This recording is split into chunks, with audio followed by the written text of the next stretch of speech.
Oh, the money that in my whole life I did spend, be it mine right or wrongfully, I let it slip gladly past the hands of my friends to help tie up the time more forcefully. But the bottles are done, we've killed each one, and the table's full and it's overflow. And the corner sign says it's closing time, so I'll bid farewell and be down the road.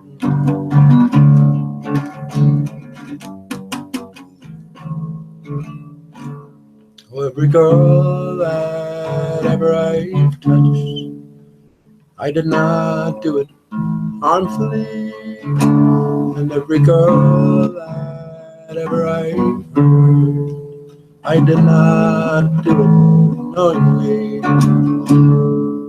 But the rain as friends, we need the time to make amends and stay behind. Since my feet are now fast, the point away from the past, I will bid farewell and be down the line.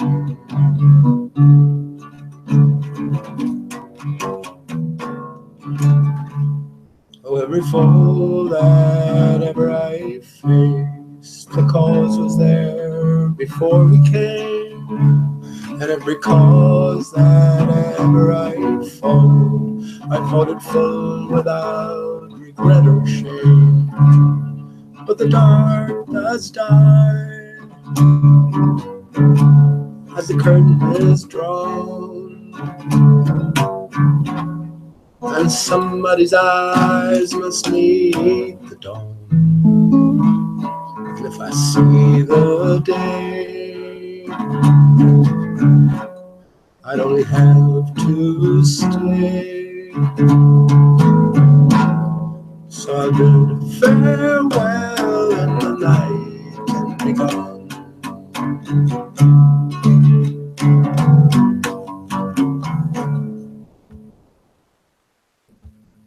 Oh, every thought that's strung ain't out in my mind, I might go insane if it couldn't be sprung. And it's not to stand naked under unknowing eyes, it's for myself and my friends that my stories are sung. But the time ain't tall, yet on time you depend, and no word is possessed by no special friend. And though the line is cut, it ain't quite the end. I'll just bid farewell till we meet again.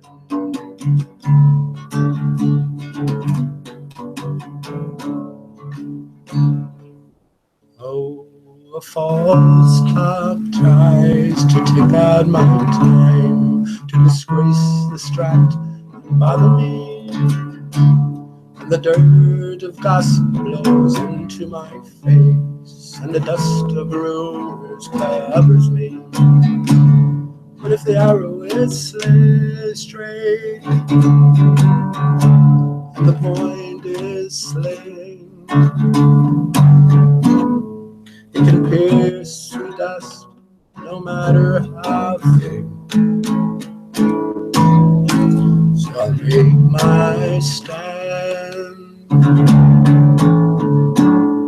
and remain remain as I am. And I'll bid farewell and not give it up.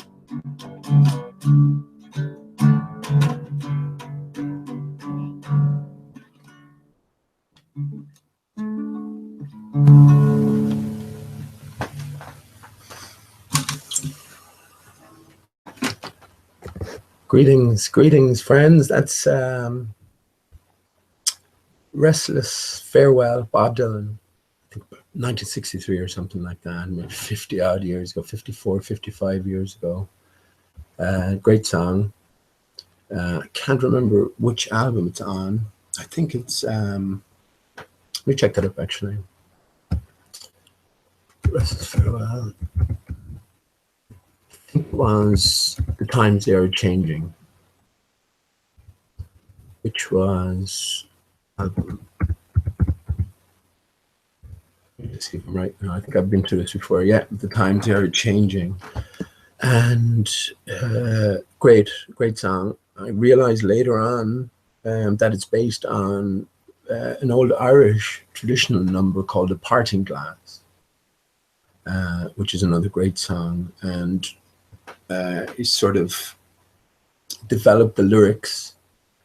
The tune is there, you know, so you can relate it to it directly, but he sort of put his own bent to it, which Bob Dylan, whoever he is, was notorious for, if you will. When I found out there was maybe 3 Bob Dylans, you know, you sort of change your attitude towards some of the music. Music is great. It's sort of brings to mind memories instantly, you know, so maybe how you were feeling or things that happened at the time. But when you look back then and you see that the inspiration or the motivation behind all of these works of art, if you will, or artifice, are differing, then you sort of view them differently. But yeah, Restless Farewell, I hope that came through okay. I should get up the chat really. I'm just looking at a picture of Bob Dylan from The Times They Are Changing. I had all these albums, of course, but I also had his book of lyrics. So it went through all the songs, just the lyrics for all the songs from all the albums throughout the years. And when you view it with new eyes, you can see that they're telling you the truth is out in the open. So if you're alert enough, you'll pick it up. But the curious thing about I just thinking now, I'm just making a bet to myself. When did another side of Bob Dylan come out? If it's after The Times They Are Changing, then we're in for a switcheroo. You know, I don't think this might be the original guy, but I don't think it is. He looks a bit too old here, you know. But so that's the thing about this song, Restless Farewell. It's a parting glass, you know. He's sort of he's moving on. So within that song and within that lyrics are clues that Dylan switched over. Let me just let me go into Wikipedia just to see.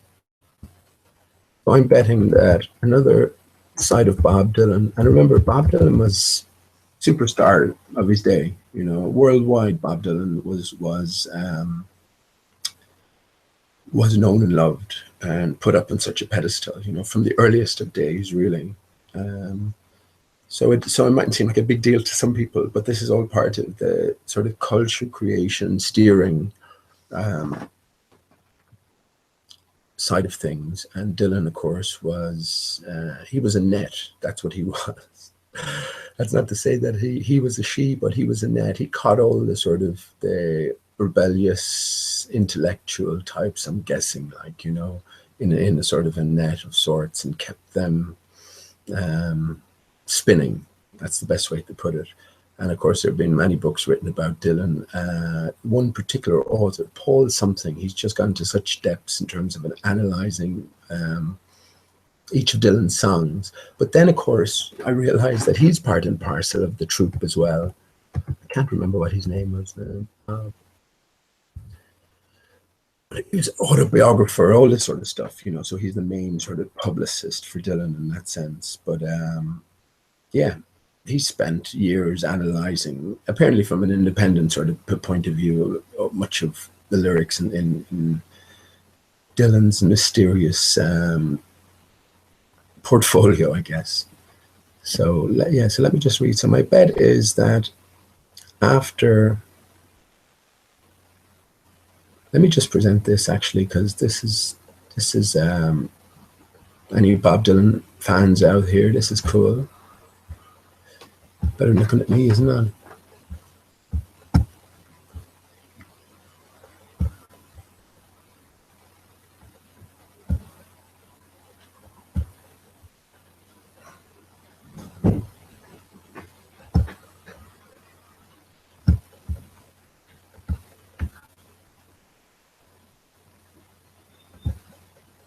Here we go. Actually, John, let me just bring up the watch page for a second.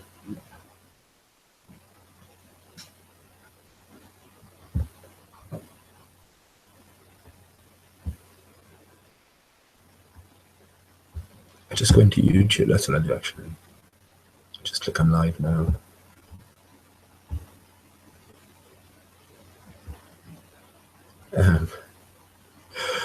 Of course, I'm going to comment on that. We have Antonio here with his peace sign. That's hilarious, isn't it? It's like peace, and it's also like the bunny ears, bunny rabbit I'm seeing here. He doesn't look well. I saw that video. So he's claimed Dell. He's claimed Dell to a boxing match. Which, look, let me be honest with you. If I would, well, would I say yes? I think I would. I think I would, man. Even if got beat, fair play. And Antonio could be a dark horse, but what am I looking for? Oh yeah, just going live. My picture. What is that in your avatar there, Pete? Oh, that's just a picture I picked up. It's restless farewell to the old. Okay, so if I go in here, just make sure it's sharing. Okay, that's cool. So let me go back to restless farewell to the old. Okay, so if I go in here, lovely. I can hear myself. Echo there. So okay, here we go. So this is just based on Dylan. Look at the. I don't want to click on these individually now, but it's also a bit small, isn't it? Let me just try. That's probably better.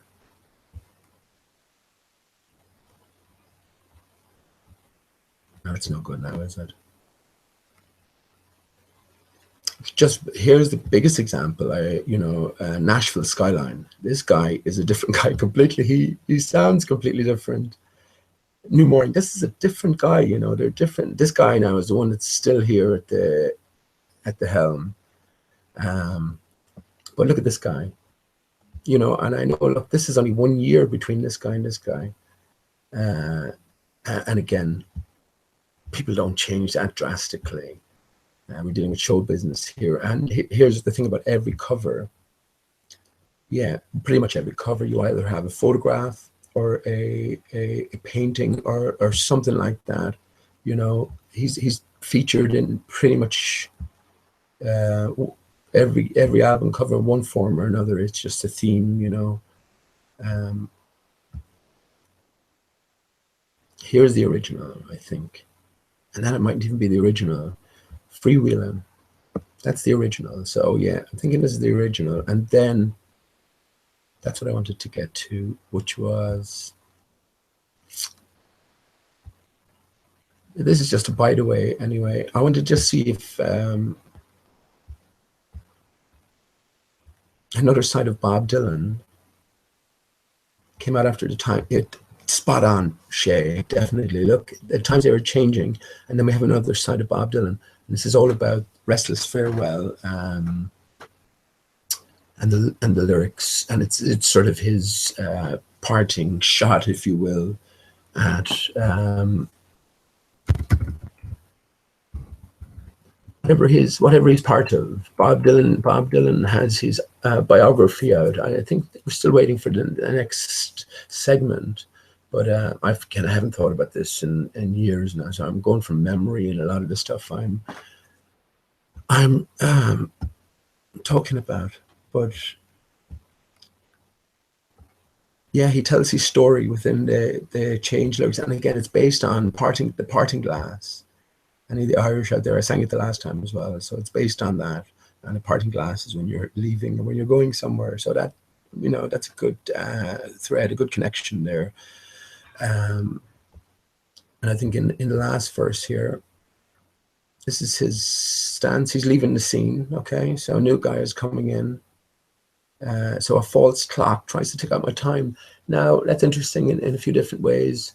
But in a major way, it's we live under a false clock. The sun is broken, the system we live in is broken. So, but a false clock. I think he was before his dues pushed to the side.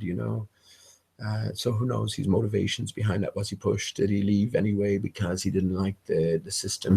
They're all in on the secret. There's a big open secret there. Flat Earth is an open secret amongst these people, and they know. Do you think we're here? On YouTube wiser than people who share in these secrets via either investigation or else joining some secret society or whatever you want to call them, just private society or other. No, that's not how it works. These are open secrets. You can find them referenced in many a movie, many a music video, many a book, many pieces of literature, many works of art. So this is an open secret. We're not at any tip of any beak in one big sense. So yeah, so it goes to disgrace, distract, and bother me, and the dust of gossip blows into my face, and the dirt of gossip blows into my face, and the dust of rumors cover me. If the arrow is straight and the point is slick, it can pierce through dust, no matter how thick. So yeah, lots of shit. Who knows what shit's going on behind the scenes? The whole narrative regarding Bob Dylan is a fabrication. He came from a wealthy Jewish family, but he was so mysterious. His whole story was never sort of divulged. But you got the impression, definitely from biography, that he came from a very tough background. Things weren't smooth at all. I think he said he was from the Iron Center of America. I can't remember where that is now, but yeah, from a poor Jewish family. So that's not quite the case. And he's groomed then from early days for the role. And again, who knows what these people know? I assume that they know everything that we know now, and more, obviously. Flat Earth being still and central is a gimme. It's just it's stupid to think otherwise. It definitely been stationary. Whatever been central, there could be like millions and trillions of these type central creations, which I was thinking about as well. If ours is a creation in the beginning, God created the heavens and the earth. Well, and I think who mentioned this? Whether it was Vidar. So I was asking him these questions or whatever. What happens? Is there other gods outside of this? So if God is just a local God here, or the overall God, you know what I mean? Just a local God to this creation, whatever it entails. I mean, solely the flat Earth? I don't think so. I think there's other sections to it, but it is a contained realm. So if it could potentially, if there's waters, we haven't talked about waters beyond, and I do think there is waters beyond. I think this is what the barrier holds back, but water is everywhere. So yeah, there could be a million trillion other bubbles and a million trillion other gods, you know, that for all we know, they could exist or they couldn't. It's outside our sphere of fantasy, if you will, not the mind our sphere of reality. So all these questions. So who knows what he knew, but he'll make his stand and remain as he is and bid farewell and not give a damn. So maybe we should all do that. It's quite an uplifting song, really, you know, and it's quite an honourable song, but it's always different. I'm not sure. I don't think he credited. Maybe he did now. Did he credit? He's notorious for not crediting where he gets his ideas from. But again, I think it's a sort of consortium, you know what I mean? There's a behind the scenes. Grossberg, I think was his name. Grossberg. He was the manager early doors, like, and yeah, he was notorious, just like Colonel Parker was for Elvis. So again, we're dealing with, what's this about? Restless Farewell. Mark Knopfler. Now, I knew Mark Knopfler worked with Bob Dylan, one of the replacements. So I know that he's an insider as well and plays a central role. So yeah, very interesting. And that's what the point I was making with the book of lyrics. If you go through the book of lyrics, any song singer out there or whatever, anyone familiar with the vast array of songs that Dylan has, you go through the book of lyrics, they're telling you, you know, they're showing you at the front of every album cover that you're dealing with a different person, you're dealing with a different man, a different character. And again, it's within songs like this, Restless Farewell, and especially the times they were changing, and then suddenly you have another side of Bob Dylan. They're telling you, you know. So if you're aware enough, you can work it out. So anyway, none of that could have been coming through now. I could have been completely, no, actually, some of it was coming through, so I heard. So yeah. Actually, let me read the lyrics, because oh, all the money that in my whole life I did spend, be it mine right or wrongfully, I let it slip gladly to my friends to tie up the time most forcefully. But the battles are done, we've killed each one, and the table's full and overflowed. And the corner sign says it's closing time, so I'll bid farewell and be down the road. Oh, every girl that ever I've touched, I did not do it harmfully. And every girl that ever I've hurt, I did not do it knowingly. But to remain as friends, you need the time to make amends and stay behind. And since my feet are now fast and point away from the past, I'll bid farewell and be down the line. So he's obviously, you know, saying his goodbyes on many fronts. Oh, every foe that ever I faced, the cause was there before we came. And every cause that ever I fought it full without regret or shame. But the dark does die, and the curtain is drawn, and somebody's eyes must meet the dawn. And if I see the day, I'll only have to stay, so I'll bid farewell in the night and be gone.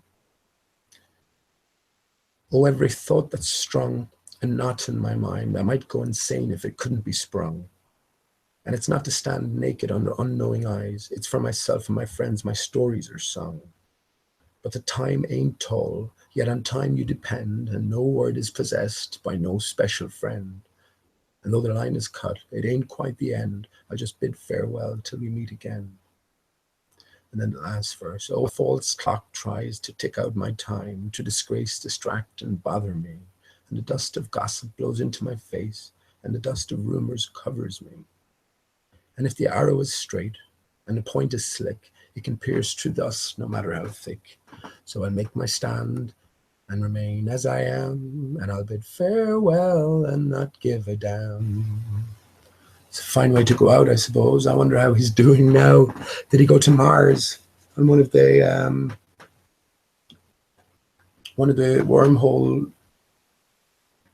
many wormhole connections off planet? How funny is that? How funny is that's hilarious at this stage. To me, anyway. You know, I was just looking at what time is it? 11:30. It's 15-20 minutes that the sun is just sort of barely gone out of reach, and it'll be back in reach in another 4 hours maybe. So the sun is sort of coming in and going out, you know, and as it does consistently year in, year out. What causes that? Well, that's another matter, isn't it? One very pertinent point for me again, everything I'm saying, it just comes from me, is what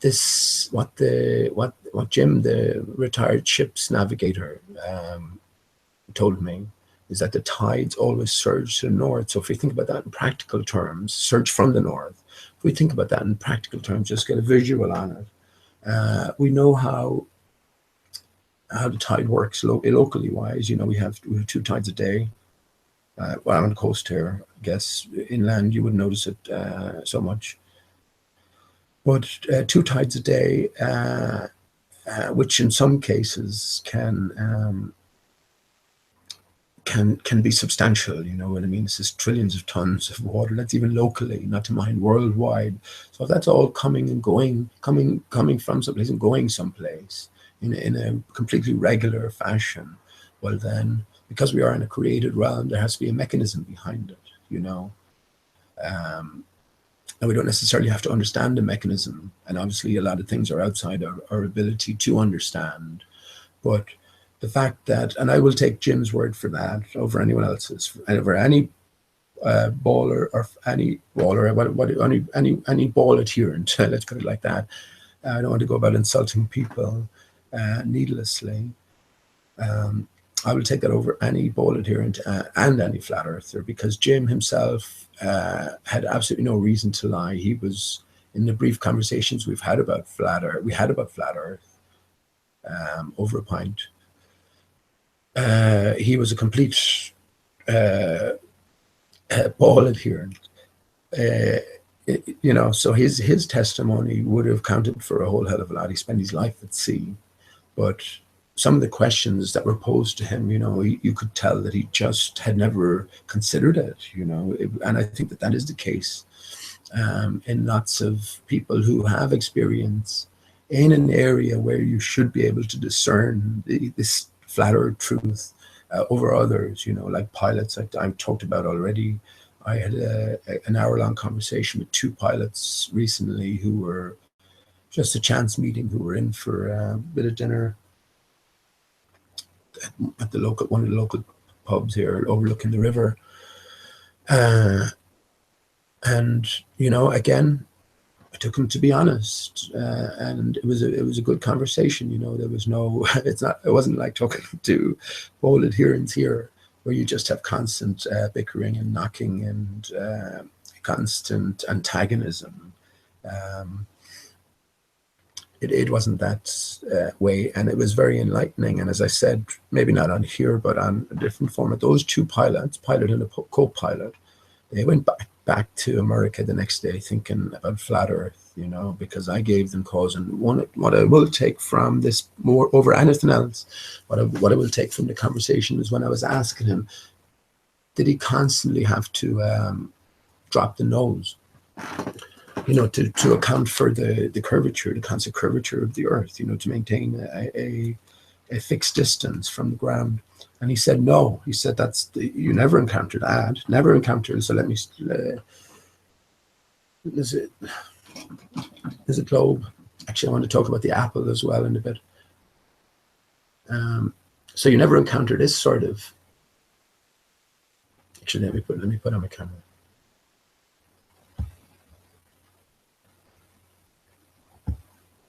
None of that probably came true because I didn't present to everyone, but it doesn't matter. It's no big deal. I was asking him, did he consciously aware of going around a curve like that, for instance? Let's just say like that, over like that. He said, no, he never experienced that. So what? I mean, how can you never experience? Sure, you must get some grasp on that. One thing he did say as well, he implicitly trusts his tech. He trusts everything on board, because without it, he wouldn't risk his own life, or even more so, the lives of others,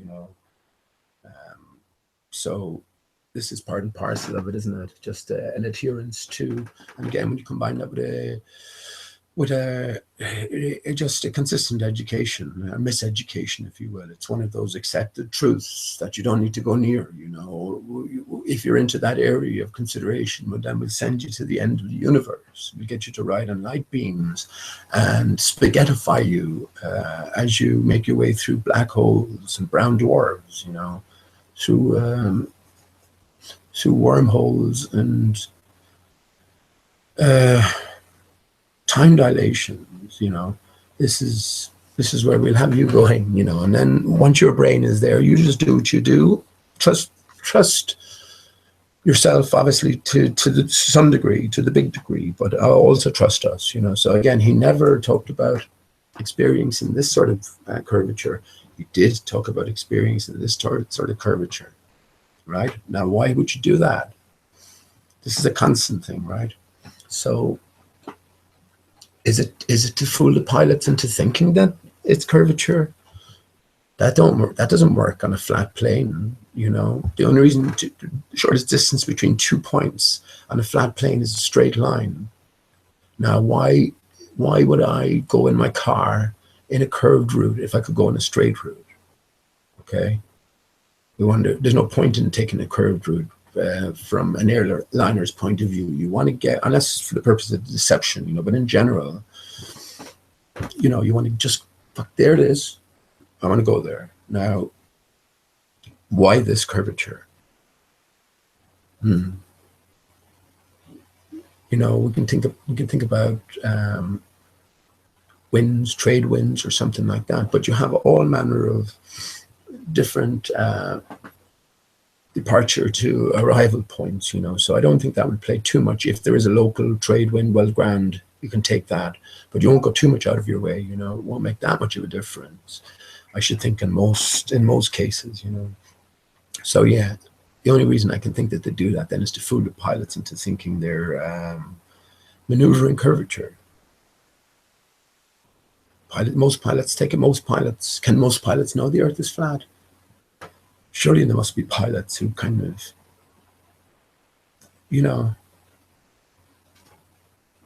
look at YouTube and we'll put 2 and 2 together. You know what I mean? Is it an open secret?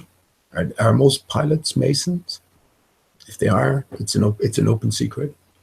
These 2 guys seem genuinely, kind of, I guess, when I think about it, one of the guys, when I brought up no planes on 9/11, he said he knew a friend's relation or a friend's wife or something like that. So again, that makes it personal and not close. But I left that till the end of the conversation. So I left them with a lot to think about. But yeah, that was interesting. This Great Circle route, surely you can't mistake that lateral sort of curvature for vertical curvature. Surely you can't mix that sort of thing up in your brain. But again, if you're not thinking in those terms, if just flat Earth isn't in your mental reality, yeah, you can see how even years can go by without considering these things.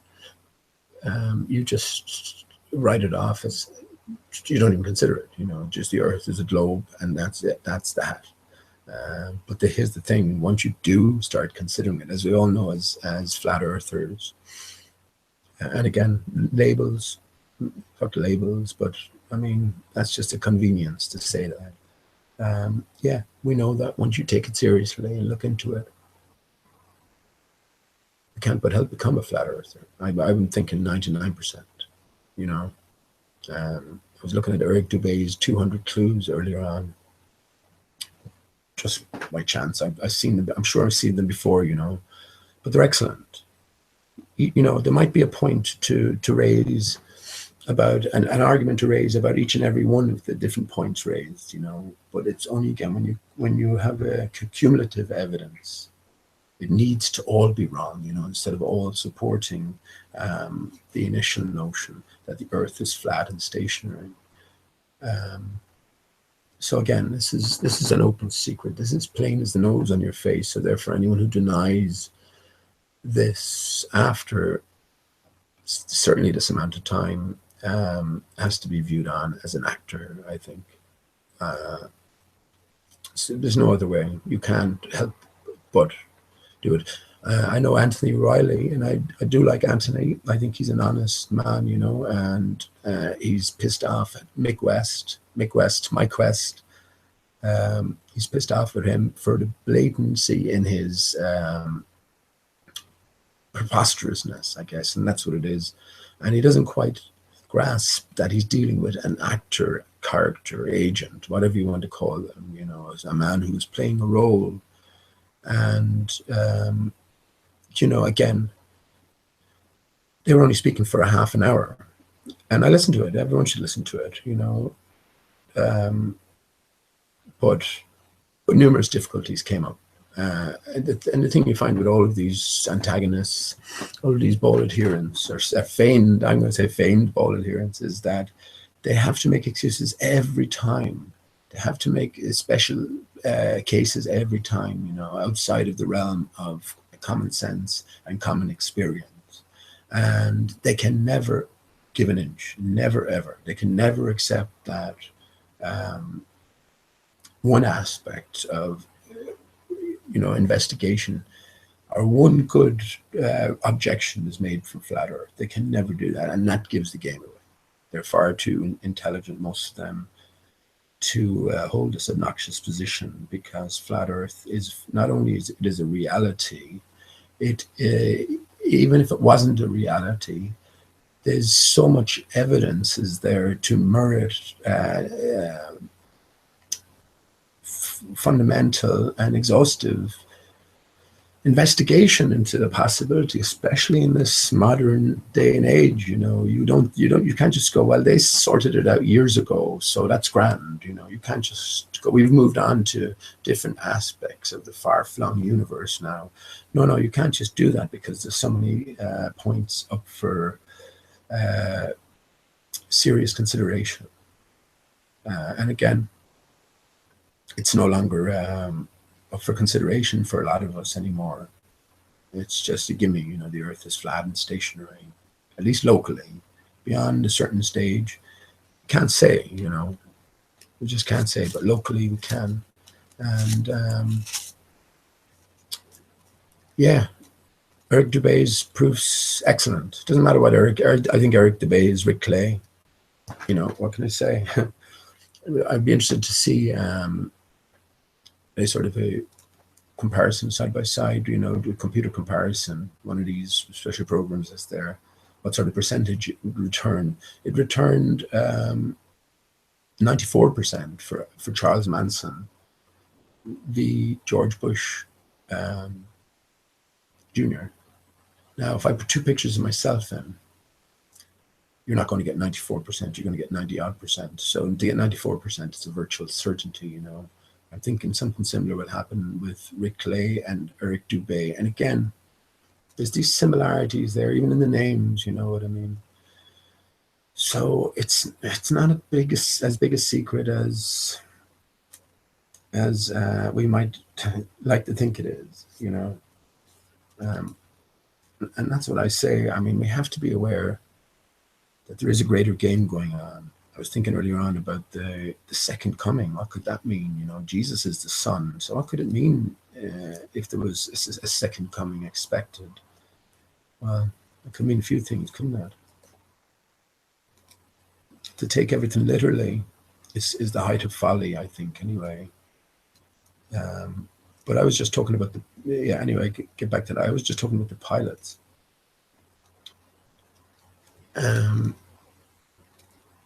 So that great circular route then is, I think for the purposes of deception.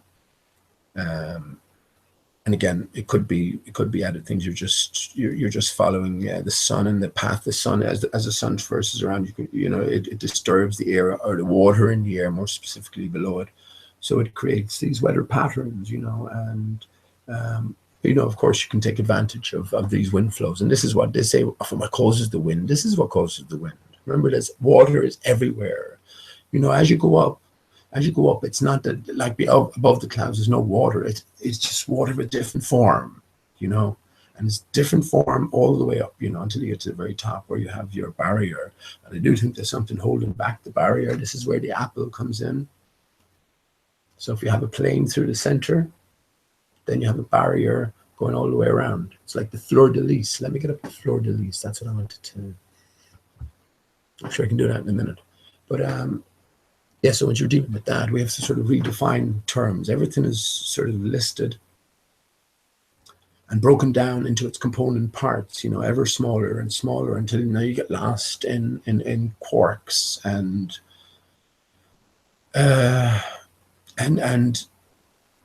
10th dimensions. You know what I mean? All of these delvings into theory, into metaphysics, into pseudo-scientific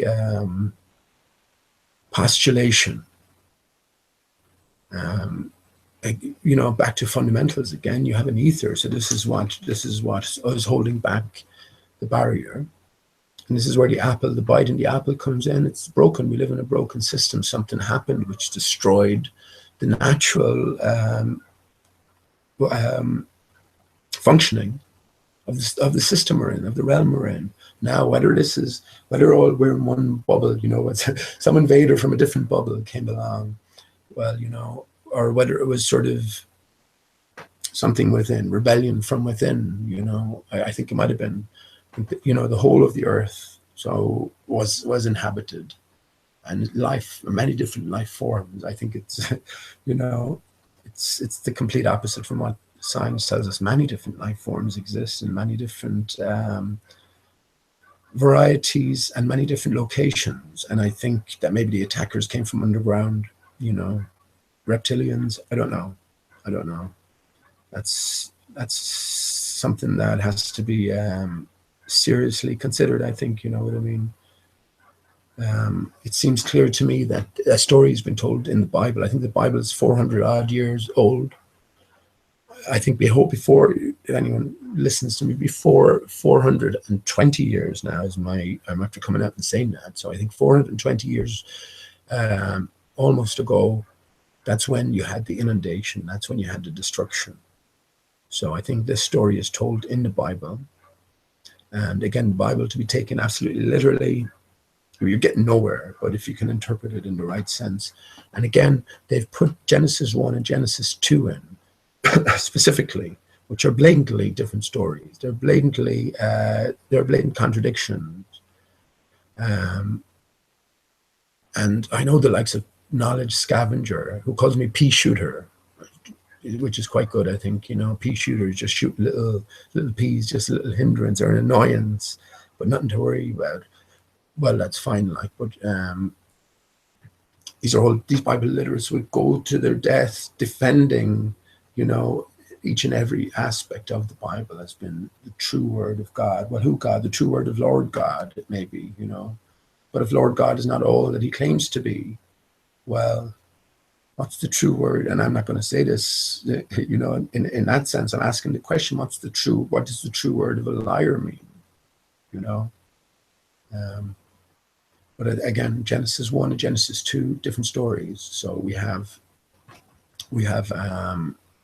a destruction that we're dealing with. Something changed. And I think that only goes back 420 years ago now, when the Dodo map came out. So that's when, this is when the damage was surveyed, I think, after the inundation. And then you got a very rough, not very rough map, but it definitely wasn't done with traditional methodologies that we would associate with the 15th century. I think this technology, whatever powers, whatever were brought over from the destruction, and they've sort of lay latent behind the scenes. And I think this rebuilding force that's going on. This is maybe the second coming. The sun has been rebuilt. The sun has been restructured. But yeah. And that was just talking about the water. So if it's water's everywhere, and water takes its different form within this barrier. If this field was never meant for us, then obviously we'd be under very restrictive conditions. Gravity is a pulling force. So each mass. This is just even a basic definition of it, and it's not true. They've changed your definition of everything. Nothing is any longer solid. So when you mention terms like gravity, you have to define which gravity you're talking about. What exactly do you mean by gravity? And that's not clear. When you get into the likes of dealing in terms of dark matter, when you get to the rub and get to the chase of things, when you want to get down to a basic level, your answer awaits you is we don't know. There's stuff there that's causing everything, but we don't know anything about it. Well, that's not good enough, is it? That's not good enough, and it's taking you miles away from the truth as well. And this is where gravity comes in. This is where the 180-degree flip rule, as opposed to a pulling force that we're under, something that's pulling us towards the center, we're under a pushing force. So if there's a barrier and a pushing force that's pushing back the waters above, and if there was protection before, canopies as such, and we were designed to live underneath these canopies, away from this this force, well, different conditions would apply, obviously, and that's what changed. So this, as opposed to gravity being a pulling force, is a pushing force, and it seems to me it's an electromagnetic pushing force as well. The higher up you go, it's like trying to push two strong south pole magnets, the south pole sides of magnets together. You know what I mean? Is it stronger the match, and the bigger the magnet, the stronger the resistance. The closer you try and force one to the other. I think that's what's going on as we go up as well. We can only ever get up so high. So there's a pushing force. And I think just like, again, I'll refer back to this French video, and you'd imagine there should be loads of videos like this, but again, to give the game away, but it was based back from 1973, and they had this sort of circular enclosure. Magnetic field was maybe in all directions, but any frog or they put frog in, there's fruit. It was mostly water, so that's what it was reacting to. But I think there was a few inanimate objects as well. But yeah, everything immediately tended towards the very center and null point. So if we're on the flat plane within the apple, as you go up, everything will be pushed like you have a little frog. He's always trying to go to a center point, and it's the same as we go up higher. We're always resisted. We're met with this. Shit, is that bad luck to drop an apple? Shit. Well, that connects to the bite in the apple. So if the apple is the perfect functioning system, then a bite in the apple will be a flawed or a damaged or a broken system. I was thinking earlier on about the French emblems. So for one, you have the cockerel. And for me, the cockerel represents the flat earth, right? It represents the state of the land after the inundation, and the actual layout of the land. And it stands to reason as well. Actually, do you know what? I'm going to get up this. I'm going to get up the logo now.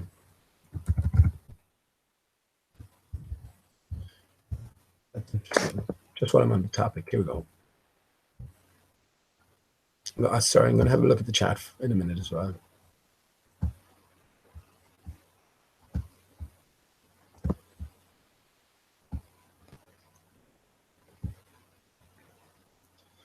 Yeah, so here we go.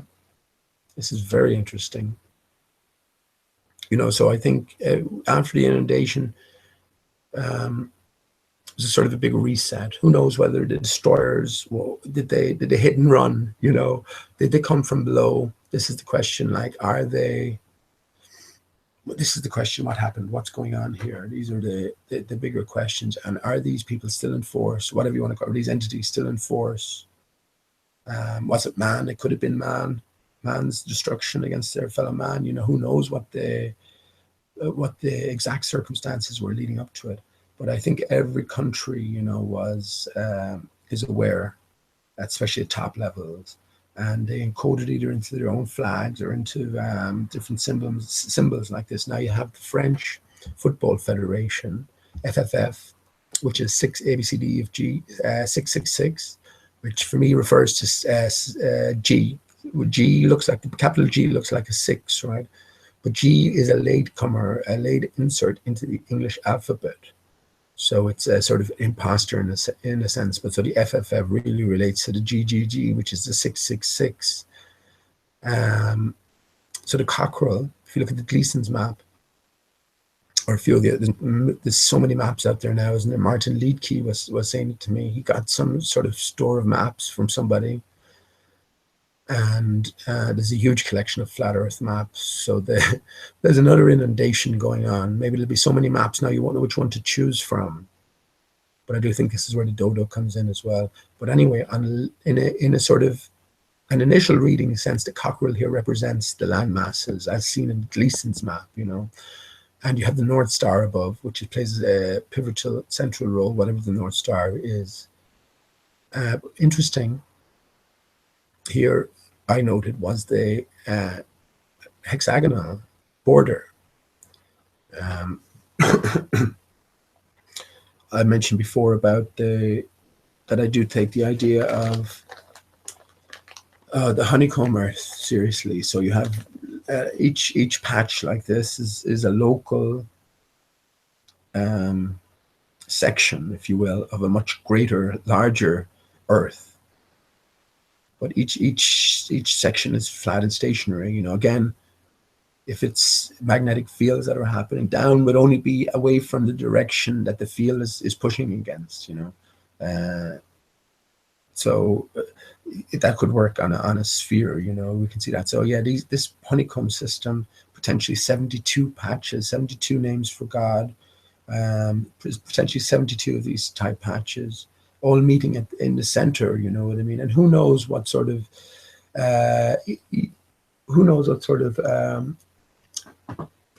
overall system, maybe a harmonious system, might have been in place before this destruction. It seems that everything undertook, and let's just say that it is something like that. And there was a catastrophic attack, and each little patch, central locality, I guess, sort of retracted in unto itself to save, you know, to save the greater aspect. And maybe we just could be potentially waiting for a time for each of these sections to reconnect again. You know, I think something like that could be happening. But who knows? It's all up in the air, if you will. But look, you can see by this these are not just randomly chosen designs. These all have deep meaning, you know. And actually, look, I'm looking. Isn't that excellent now? Brilliant. Just looking, I didn't see that now because the way my computer was. Look at this. Remember, if anyone has been reading my chat, I've been saying that's excellent now. Shit. I've been saying that the dodo wears a chessboard or a checkerboard dress. What I mean by that is, so you can exchange the dodo in my avatar there for the cockerel for a second. And what I mean by that is the checkerboard then will redefine the coordinate system that we use for the flat and stationary Earth. And it's not going to be a spherical system. And that can be retained for the sky and for the movements of the luminaries, whatever you want to call them. But yeah, the checkerboard dress, the chessboard dress, the Masonic black and white, this describes the coordinate system for the flat Earth, the Cartesian or grid-like coordinate system, like your local maps. You know, this is the only sensible way of doing it. So yeah, this is all well known, and I'm glad I've seen that now. I didn't notice that before. I looked at the picture before, but I didn't notice that. So that's excellent. So I hope you can see the connections here. And the 666 then, nothing to be scared of for me. The 666 is about the movements of the sun. And this is what I started talking about. I'll definitely go to chat in a minute. This is what I started talking about Jim. With the tides always surging from the north, you have trillions and trillions of tons twice a day of water coming from somewhere and going somewhere. That stands to reason, you know. And again, I'm going to take Jim's word for that over anyone else's, because he had absolutely no reason to lie. This was just his direct experience. So when the Earth is flat, whether the Earth is a globe, no matter what it is. That was his experience. The tides always surge from the north. So there's a mechanism at play. And who knows, is that the mechanisms, has that always been there? I don't think it's always been there. I think the mechanism has always been there, but the oceans haven't always been there. So who knows what the original function of it was. But here's where the three movements of the sun. Yeah, imagine you had a little island on that drain. So it's draining in, draining out. What sort of movements would you have? We've all seen water going down a drain, and especially if you have something floating on the water, it will take up a certain pattern. For one, it will go in a circular pattern around the peripherals, right? For two, another motion would be a drop, because if the water is going somewhere, there would be a drop in the sun, right? And for three, then there would be a horizontal motion as the water continues to drain. Any object will be pulled gradually towards the center until itself, if it was allowed to continue, would go down the drain.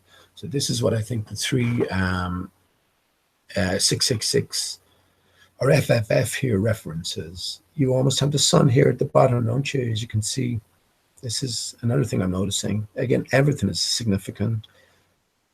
You almost have the sun at the bottom here, don't you? And the sky blue, would you say that? North Star, the sun is everything. The sun is the sum total, but it's broken. I'm thinking that, again, this is literally a map. This is literally a map. Let's see how this would work. South America wrapping, so hang on, let's just get a grasp on this.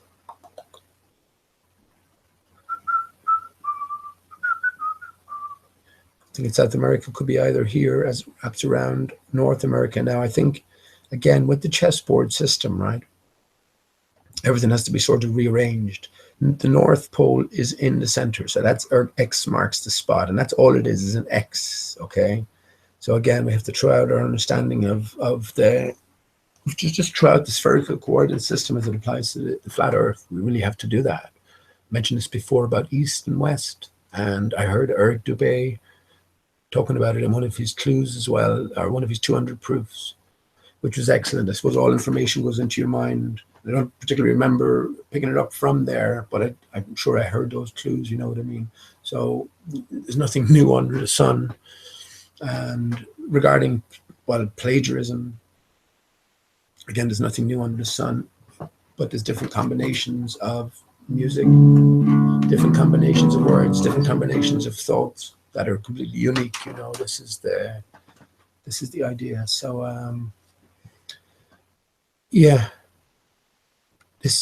so you can see it here. Maybe that's perfect. This is the tip of Africa as it wraps around to Asia, and maybe the head here representing the North Center as this wraps around the other side over South America and North America. But again, that's not important. But yeah, you can clearly see the sun, or not what could be taken as the sun, and again the central star.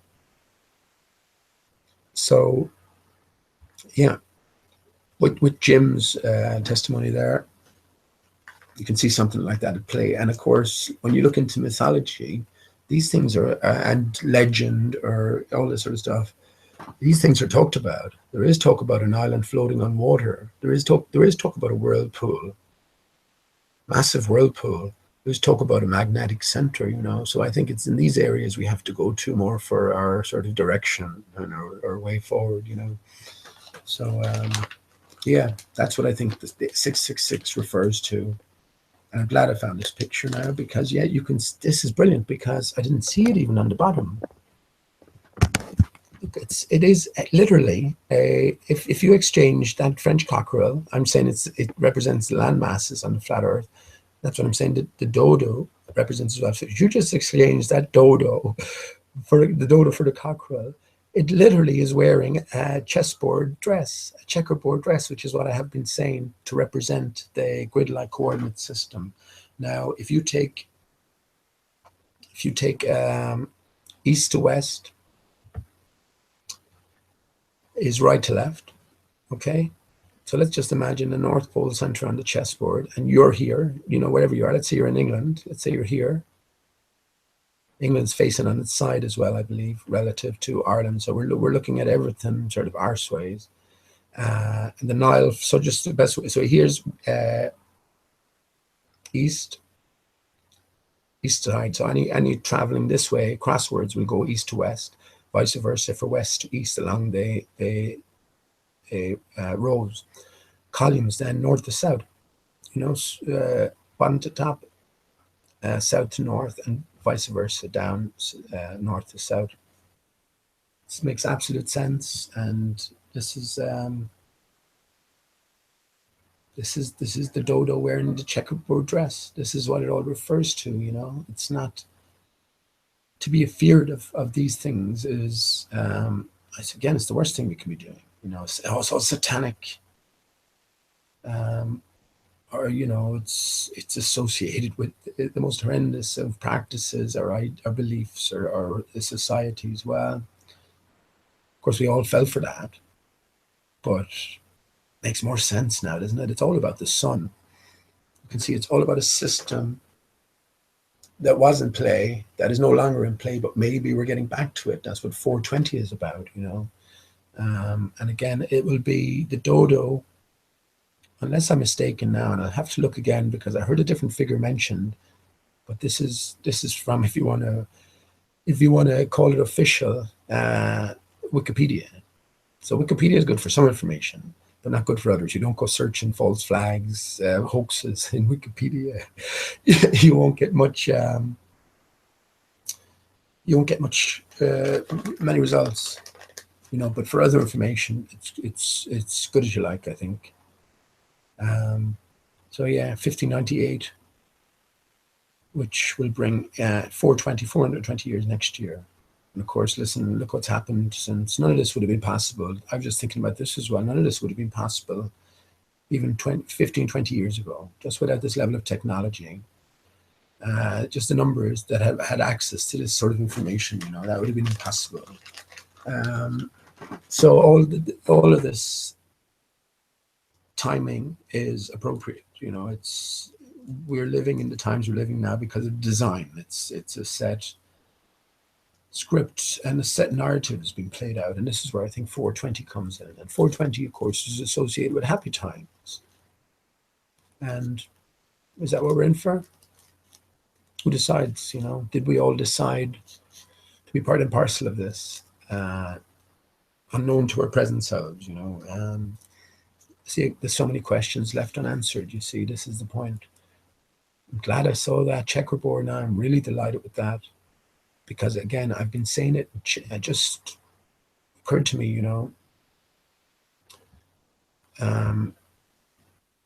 just to say that. The dodo wears a checkerboard dress.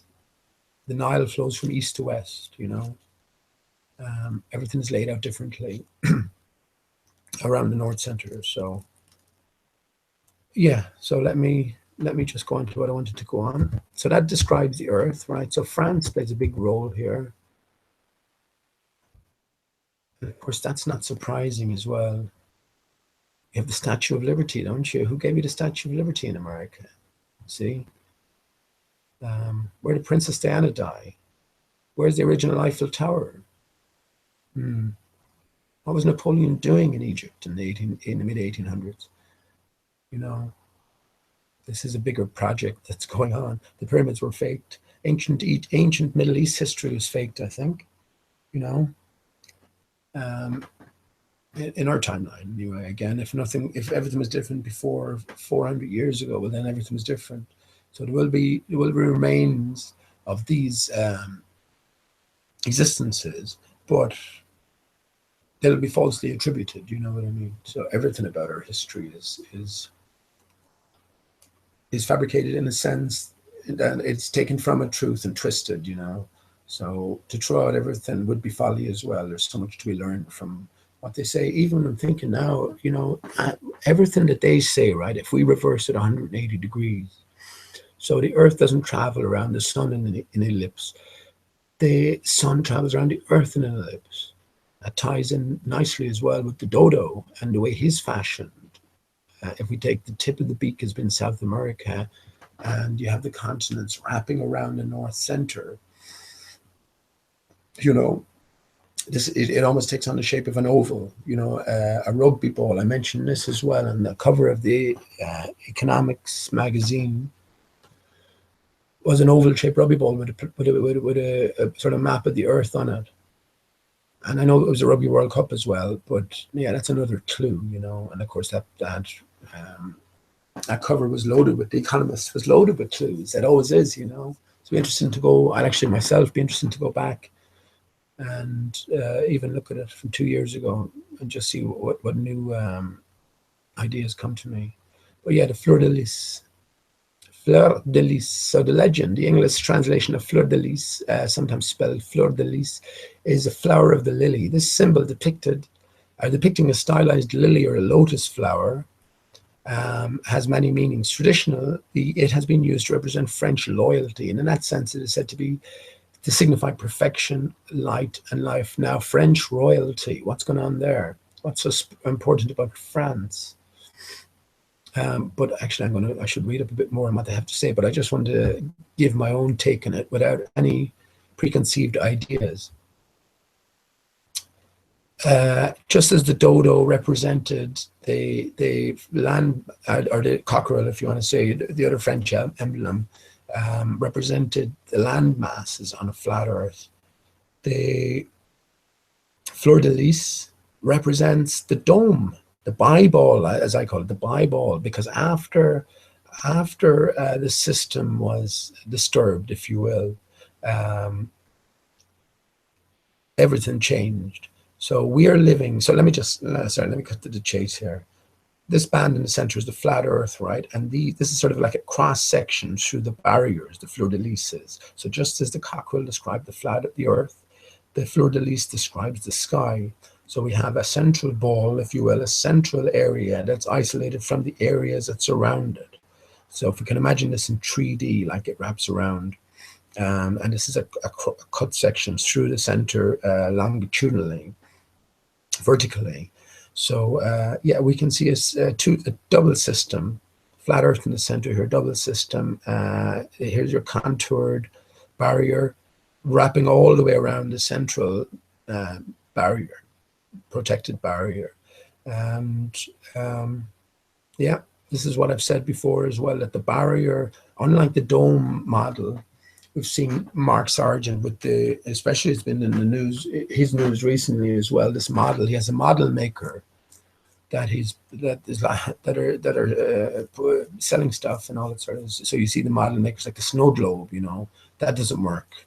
That doesn't work. And I've mentioned this before, the sky being closer here in Ireland than it is in more southern areas.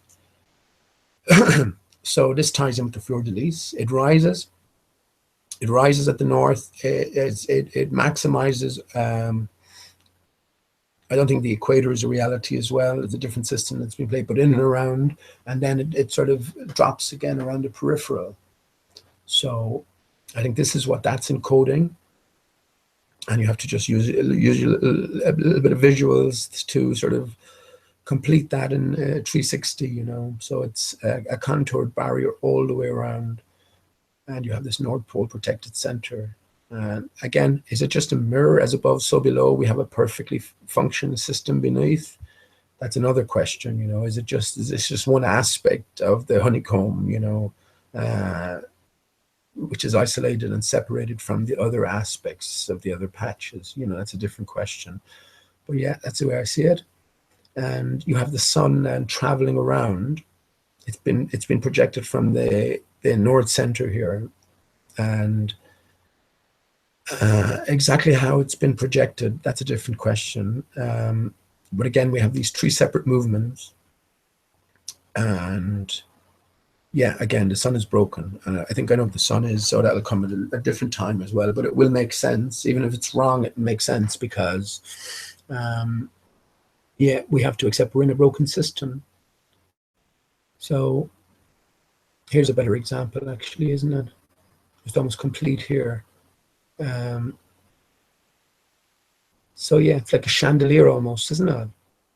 There you go.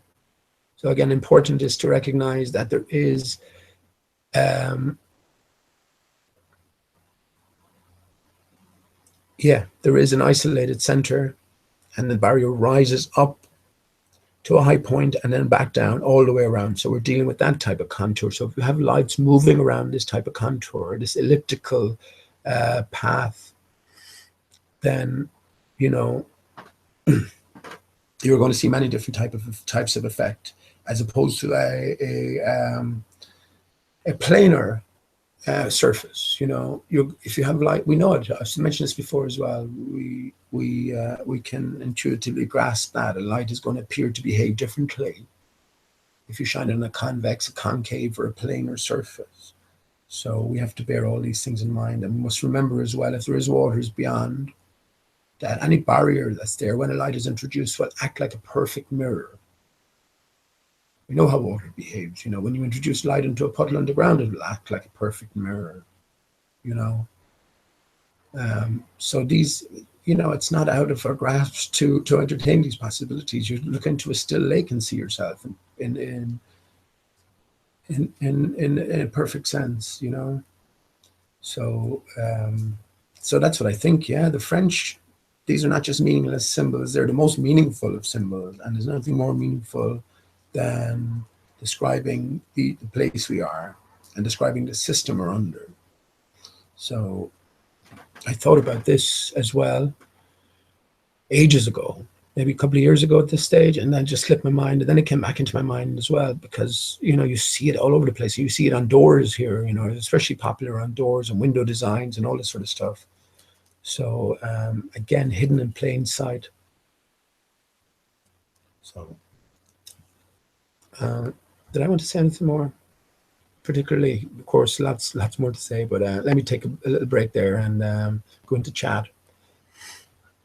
So a few interesting things to consider there, but even if nothing else comes of this, if I bore the tits out of everyone, I don't care, because I'm after seeing this checkerboard pattern. I didn't see it before.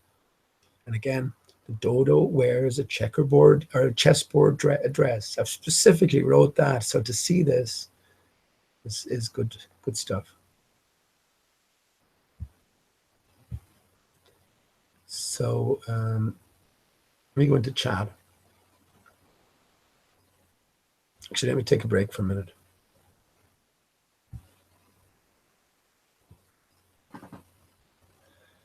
Hey. Okay, I hope everything is running smoothly.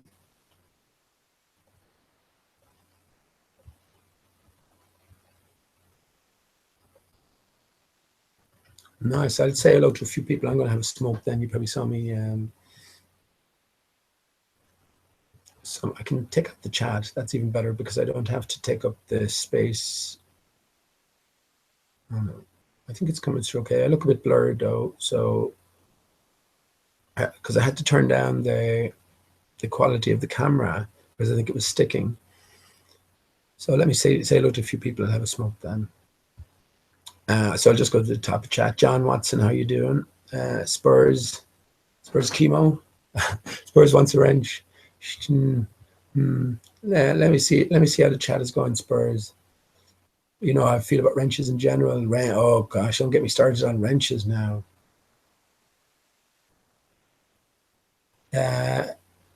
Kali Yuga. I wonder who Kali Yuga is.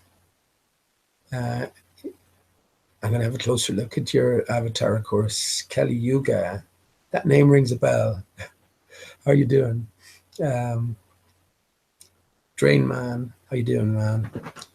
You know when you know characters for so long, you wish you sort of had a name to refer to them as, your first name or whatever, because calling someone Drain Man consistently is not that easy. Dave, hi. How you doing, Dave? Teddy Carl. How you doing? Casper, up the road. How you keeping, Casper, man? Mick Taylor, how you doing, Mick? Nice to see you. No One's Flower. I think Nora, lots of people call that Noons, and I'm pretty sure it's No One's Flower, which to me conjures up a little bit of a sad thought. It's like the thoughts of broken flowers. There was a movie, Broken Flowers. Bill Murray was in it. So no one's flower just conjures up a sort of little lonely, haunted image, I think. But it might be Noon's flower, so I don't think so, though. Nora, how are you doing? P. Mars, are you keeping?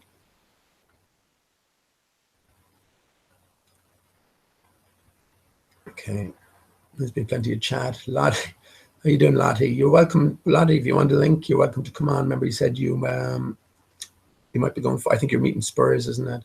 Carl Stenbeck, how you doing, Carl? Steve Anthony, banging out the truth. Well, listen, it's just one man's thoughts and things, and everything, especially this day and age, you can take it or leave it. That's all there is to it. Talking about wrenches, I don't like wrenches. I definitely don't like what's going on with the wrenches. People are power hungry. Vincent has gone off the rails. I think he's this is bigger than this, Vince. You're caught in the middle. You're getting yourself tangled up in blue, man.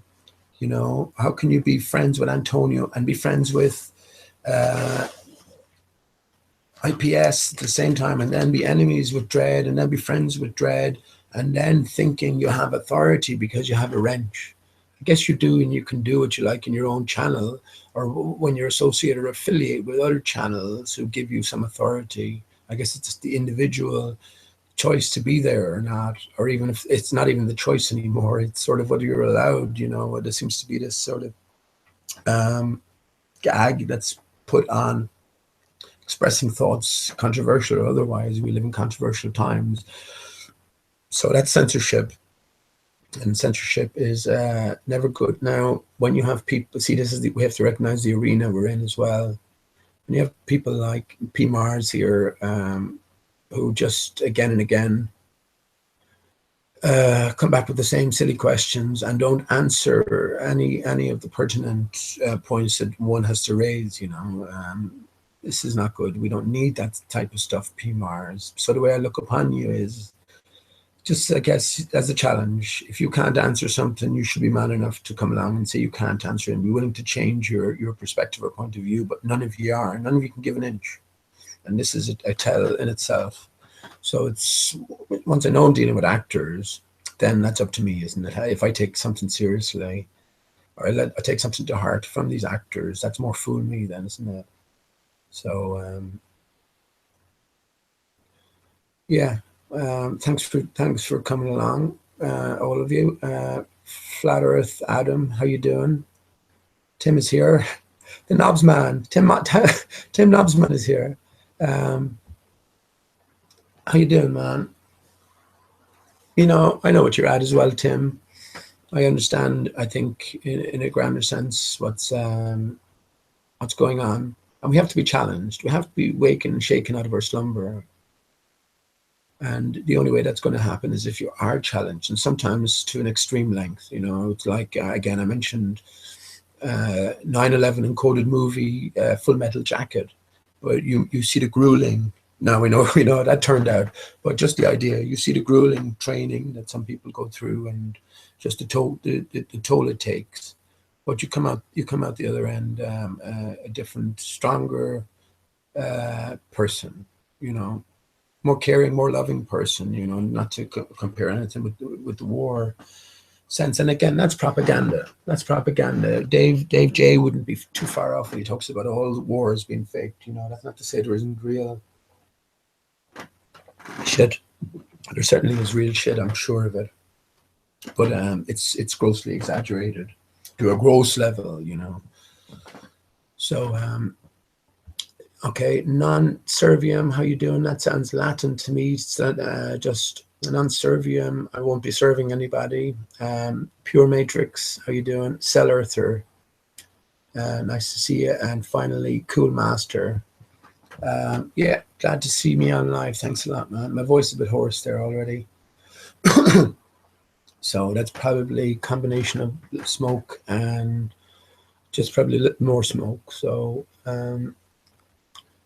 yeah, so interesting, as I said, I don't give a shit anymore how the rest of this goes because I'm just after seeing the FFF logo and seeing the checkerboard dress on the dodo and Kali Yuga, you know, but the dodo somewhat. Um, Little Michael Jackson connection to the dodo, and anyone who's taken this sort of thing in general seriously. Again, you have to be aware of fakery. If you're not aware of fakery, well, you're sort of lost. But if you are, then you realize there's a different story that's been told. And Michael saying something like Michael Jackson faked his death would be still controversial in many places. But for me, that's just old news. You know, that's just a gimme as well. That's a for certain.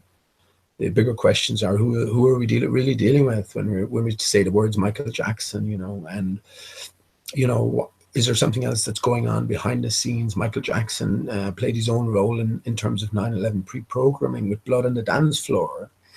Um, so he's part and parcel of this greater game, and he has a lot of interesting um, connections to make, I think, in the bigger picture.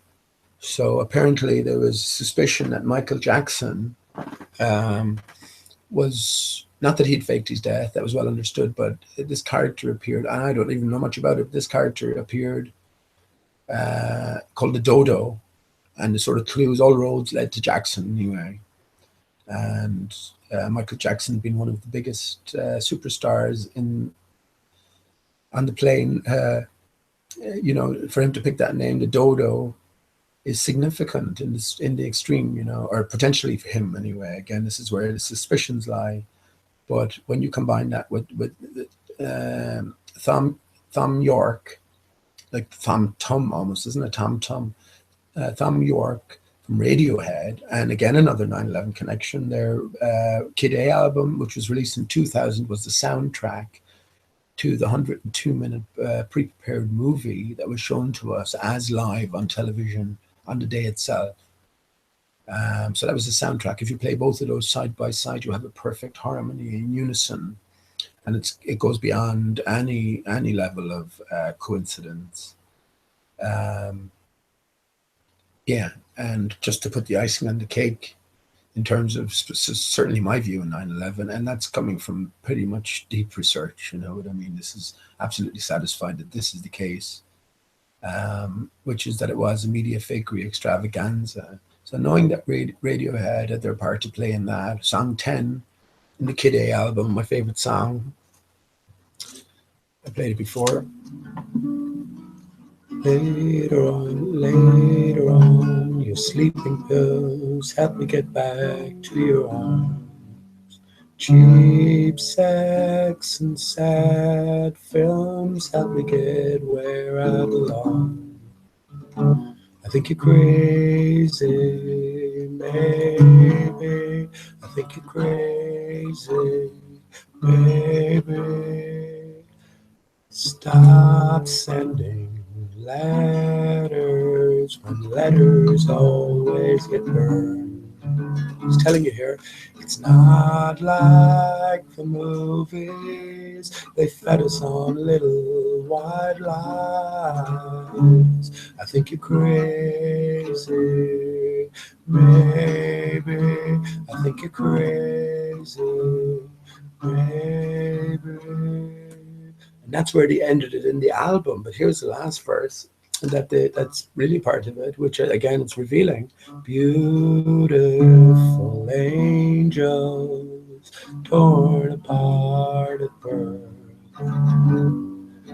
limbless and lifeless, I hardly recognize you. I think you're crazy, maybe.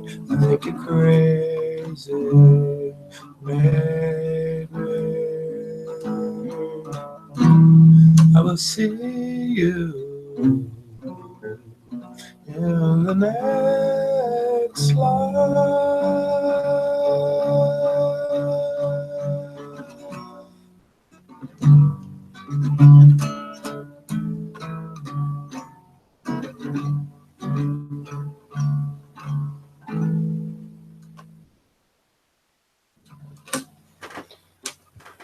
just threw that one in there. Brilliant song, very revealing. Song number 10 called Motion Picture Soundtrack. How perfect, man.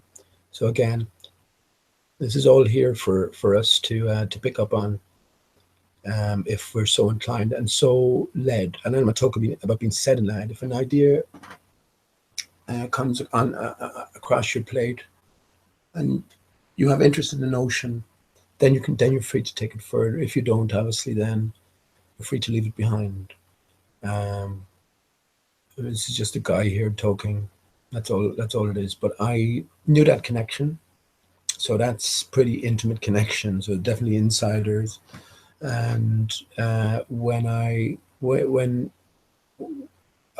thought about the dodo further after me and Dell light bulb, when someone suggested it. I don't think it was Casper, but it could have been Casper. If it was Casper, you can say that someone suggested it in the chat when we were sort of going over the Gleason's map and filling in the outline, not according to the visible border, between the water and the land, but according to the continental shelf, which every country seems to have a continental shelf. So if you take away all the water, right, imagine you just pulled a big plug on the Gleason's map and took away the water to a great extent, then you would have high points sticking up, and then you'd have massive big drops around the continental shelves, around all the land masses, I think. And yeah, so once we started tracing around them and filling in large areas like maybe the Gulf of Mexico, the Mediterranean Sea, once you pull the plug there, all that land is going to be sticking up. So then when we traced that, someone mentioned dodo in the chat, and immediately Joe was Delqua. Immediately the two of us had the same idea that the dodo had something in reality to do with the flat earth. And we know how they flip everything as well, and how they've sort of dirtied the word dodo. Dodo is a fool, an idiot.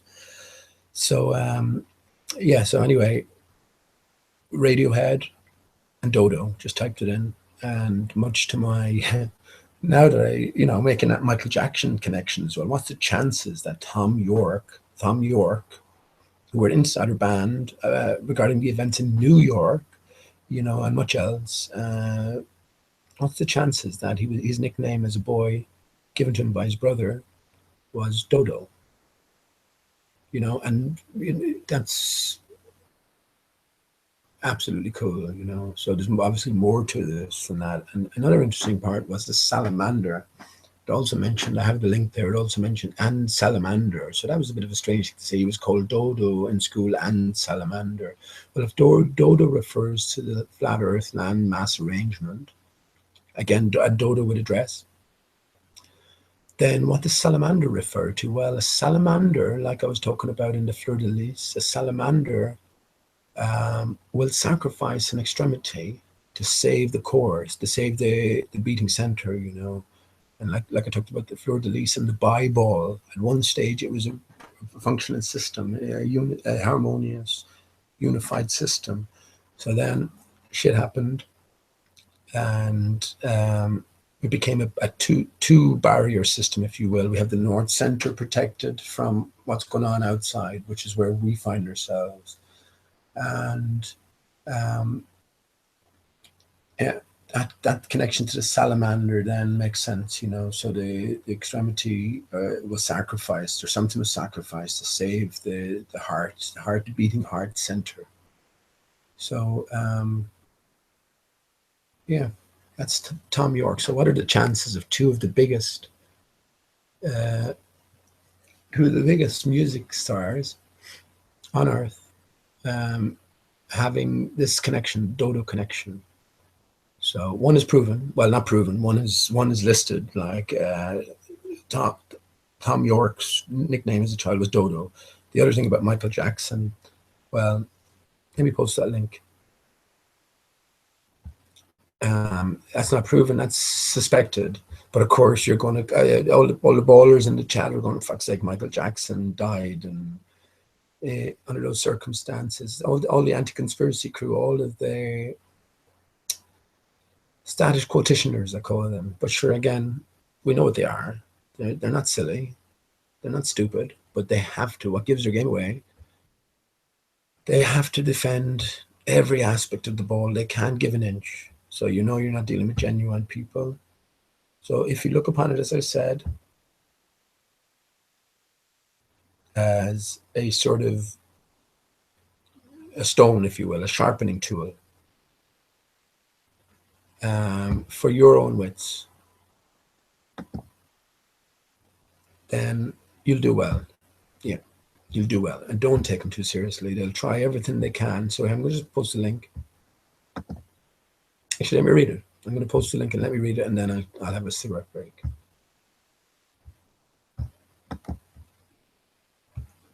For anyone who's interested. So this is just a very brief find. It's the first link pretty much that I found. So let me share my screen.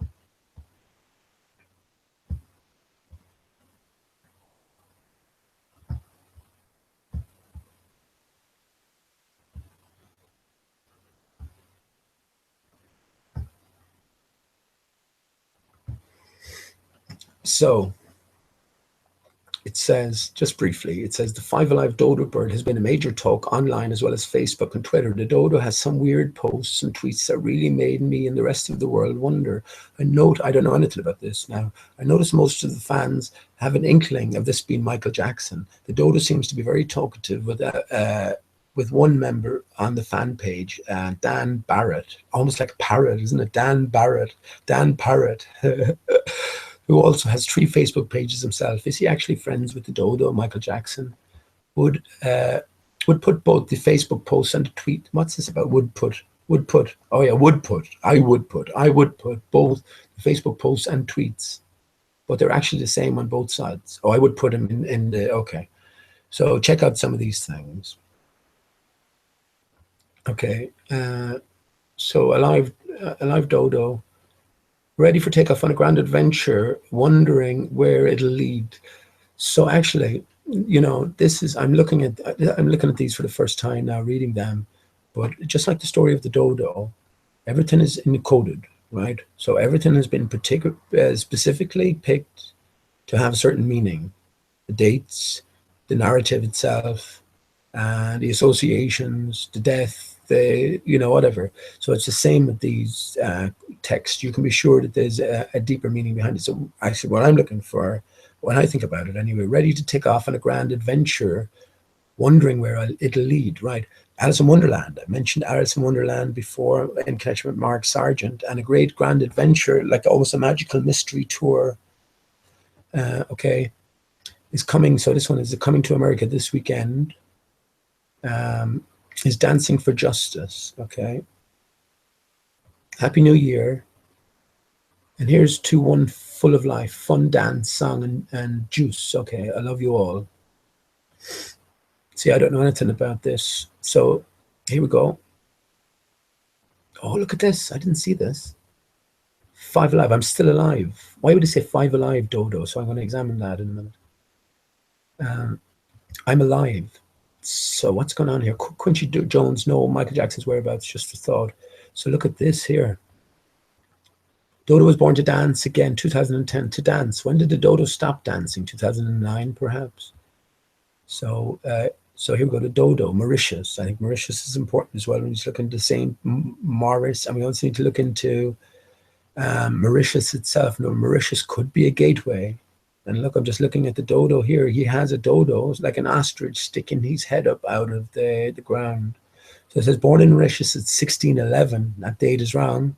That's when the Bible was born. Excellent. That's when the King James Bible came out, right? And born again in 2010. Dancing Dodo is a living legend and lover of 5 Alive juice. Now 5 could be continents, 5 Alive continents. What's 5 Alive juice? Jews. 5 Alive Jews. Okay, most dodos, he can't fly, but boy, he can dance.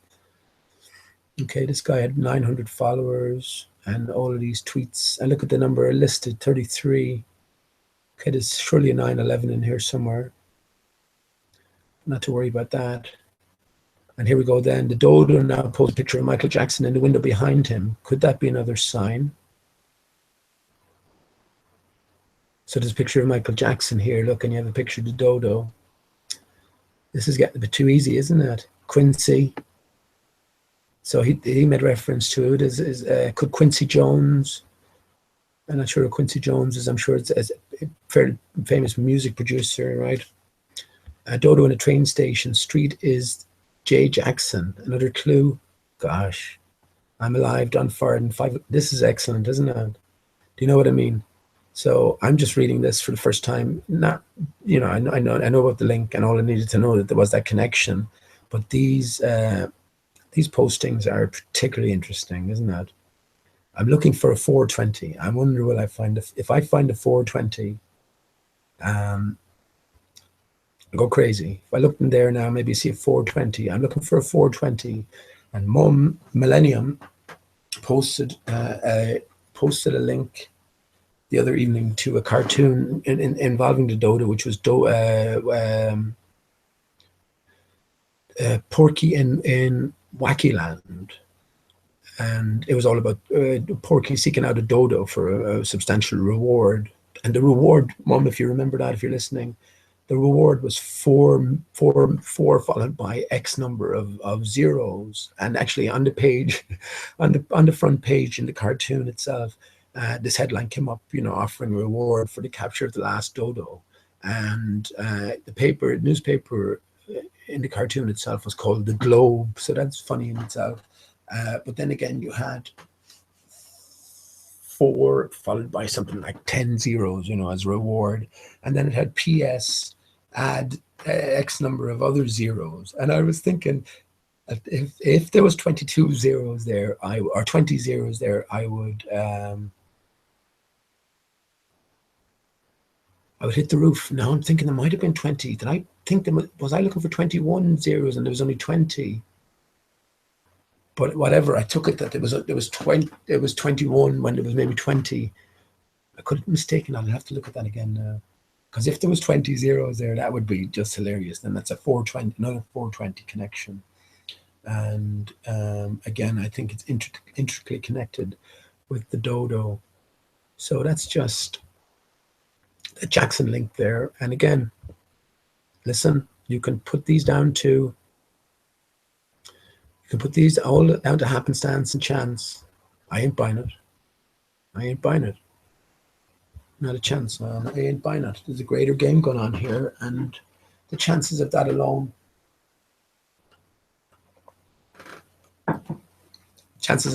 are out of this world, So there's a bigger significance to it. Now, I'm not saying for certain that the dodo is the actual layout representation. Interesting to see the dodo's head sticking out of the hole in the ground. What does that signify? So the dodo might signify something deeper, The actual layout of the land is not too important. The North Center is, though, the barrier is, and the chessboard is important as well. In terms of the actual directions and actual coordinate system. All compass points point to the north. So, the globe just goes out of the question, or even a spherical coordinate system on a flat Earth. It don't make sense. It doesn't, you don't have to, you could do that, but it would be notoriously complicated.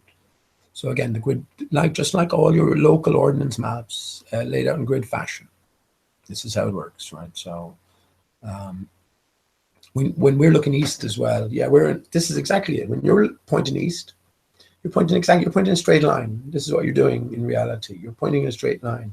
If you were to point east all the way around the globe, you couldn't point in any particular point to say that, well, that's east and another point isn't. That it doesn't work. So, let me go into chat and see if there's any comments on that Michael Jackson thing. Okay. I hope everything is coming through okay. And I'm just going to take a smoke break as well. So let me just off my camera.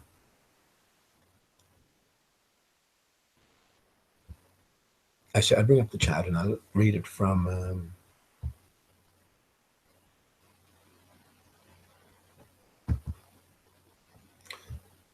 let's see if there's any questions. How do you pop up the chat? Oh, there you go.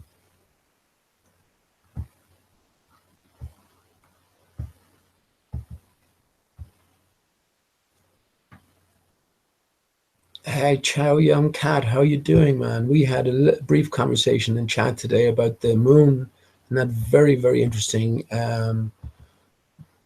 very interesting observation you have potentially made. Because again, I'm pretty sure I know what the moon is or isn't, but I told you that once we start thinking in terms of contoured barriers acting like perfect mirrors, um, when especially when lights are introduced, then I think we're on the right tracks. And also perspective. We have to be aware of perspective. It applies differently on the ground. We're so localized. We're so enclosed at all, pretty much at all times. It's hard for us to grasp that perspective still applies above, but on a much grander scale. When there's no obstructions, this is where water comes in as well. You're up at again within that magnetic field, electromagnetic field. Everything has been pushed towards a null point at the center. So even the water up above. So it takes its various forms as the sun comes around and heats up whatever you want to do. Disturbs. Let's put it as more disturbs the barrier or the boundary conditions. Then you have water in its rarefied form, if you will. If you want to say dislodged, something like that, and um, that's a continuous sort of process as the sun circuits around this contoured barrier on its predestined course. So let me just have a cigarette.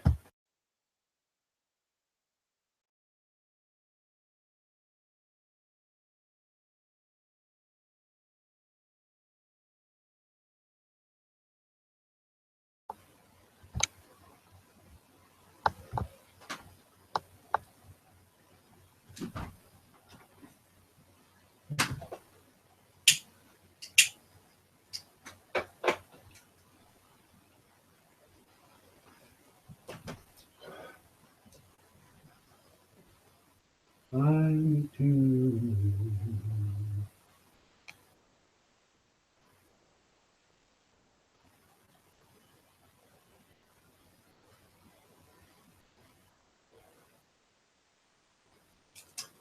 Um, yeah, I'll get to the chat in a few minutes, but yeah. So that's where the apple and the bite out of the apple comes in as well. The apple is the complete and whole system, but it has been disrupted, and we are now living in a broken system, which is, I'm sure of it at this stage, it's in a sort of a state of repairs. Those maybe big buildings in big cities. You don't want the outside to suffer from all the building work, so you sort of put up a facade and gives the impression, even if it's a big poster or whatever, gives the impression that at least on the surface, everything looks good. There's no major work going on behind the scenes. But then if you were to tear away the curtain, you'd see frantic work going on. I think that's what's happening. I think we're in a state of sort of repair, um, and this is we are now a shadow of our former selves. The most important thing to realize is death is not the end, but um, you know we have to sort of think in completely different terms. I'm sure, but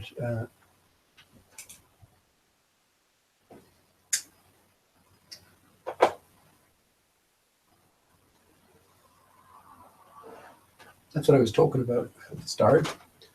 The sun had just gone down, and next minute, this solitary star, just pops into existence. Now, why is that? Why is that? Well, I think I know why that is. They were out today spraying chemtrails. Um, Still haven't quite worked out what's going on. I've lost any fears that I had regarding them. Again, I think we're living in a broken system. So what we accept as natural may be completely unnatural. Maybe this is why so many of us feel out of place, at a loss, no matter what the circumstances, because everything is unnatural in a sense that this is not how things were. or we're meant to be. We're living in a broken system. And this is where it comes to ourselves as well, us being divided. You know, I think fundamentally we're created male and female, and that bears when I read Genesis 1, it holds true. We were created in God's image, but God is not divided. God is whole. Male and female created he them. You know. Now it's all in the words, and this is what I've almost come to accept at this stage. That it's only when you divide. This is like what physics or science has taken us. They divided everything and labeled everything. Um, but it's only when you step back and take everything as a unified whole that there's no need for labels or no need for divisions. But it's just because we are in a divided state, a ball, if you will. You know.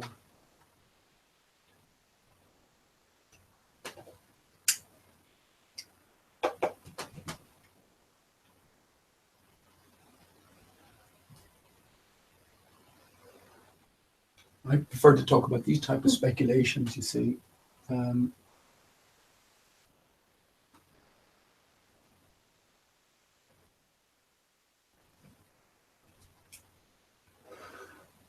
There's a new channel today. I first time I've come across it anyway. 3,000 subscribers, but had a hangout, an open hangout, and it was nonsense and ridiculous inside there. Even though Jibby tried to, you know, be himself and give his honest answers as he could in terms of the information that he was aware of regarding flat Earth and how it might work. But the ballers, ball adherence, curved water, super ad blocker, Tim was there, P Mars, same going back to the same questions, same objections they raised a year ago, haven't come an inch forward. And it wasn't long after that the hangout got shut down. That's not good. I don't want to waste my time on that. That's not, you're not learning anything. But again, it's like any conversation. It's like anything now. It might be a chore. It might be not ideal to sort of either listen or talk or participate. But all it takes is one good idea to come your way. But you'll be most grateful that you had that conversation. And again, for me, that checkerboard on the French Football Federation logo made it worthwhile, even if the rest of the night is shit. And I'm not going to stay on too long, but.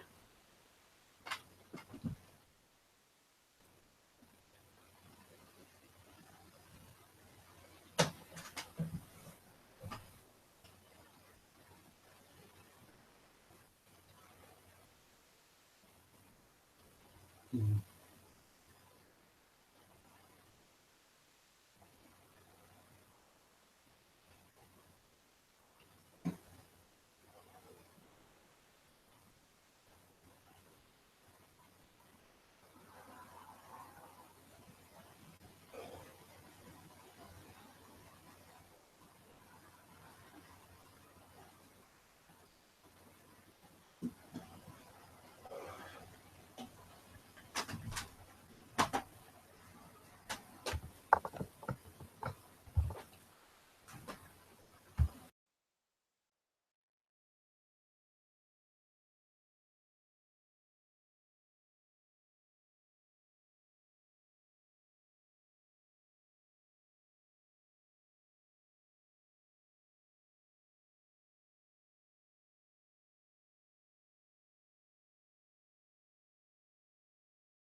Okay, let me go to the chat.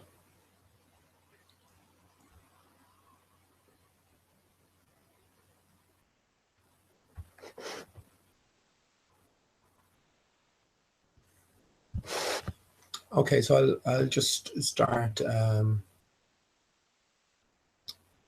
reading from so when I posted the Michael Jackson link down. So I think Dave is talking about Lewis Carroll here, who again, Dave, I'm sure is just another character. Everything was different. There's nothing we can trust from history. There's really nothing we can trust from history. And these stories, like Shakespeare, like Mozart, they're conglomerates. They're sort of a team of insiders who are presenting this information to us. And look, we do live in a wondrous realm. You saw some of those posts from the dodo there, the Jackson dodo. So we do live in a wondrous realm. So if there's a greater puzzle to be unraveled, puzzle of our lives, maybe, look at how far we've come. That's a major flat Earth. That's a major hurdle. But this is what was meant to be. Everyone will soon be on board, I'm thinking. And yeah, we have to at least consider that might be the situation, that this has all been unraveled and unrolled before us. There is a greater puzzle in play, and this is where Lewis Carroll comes into it. Let me just briefly say why I bring him into it.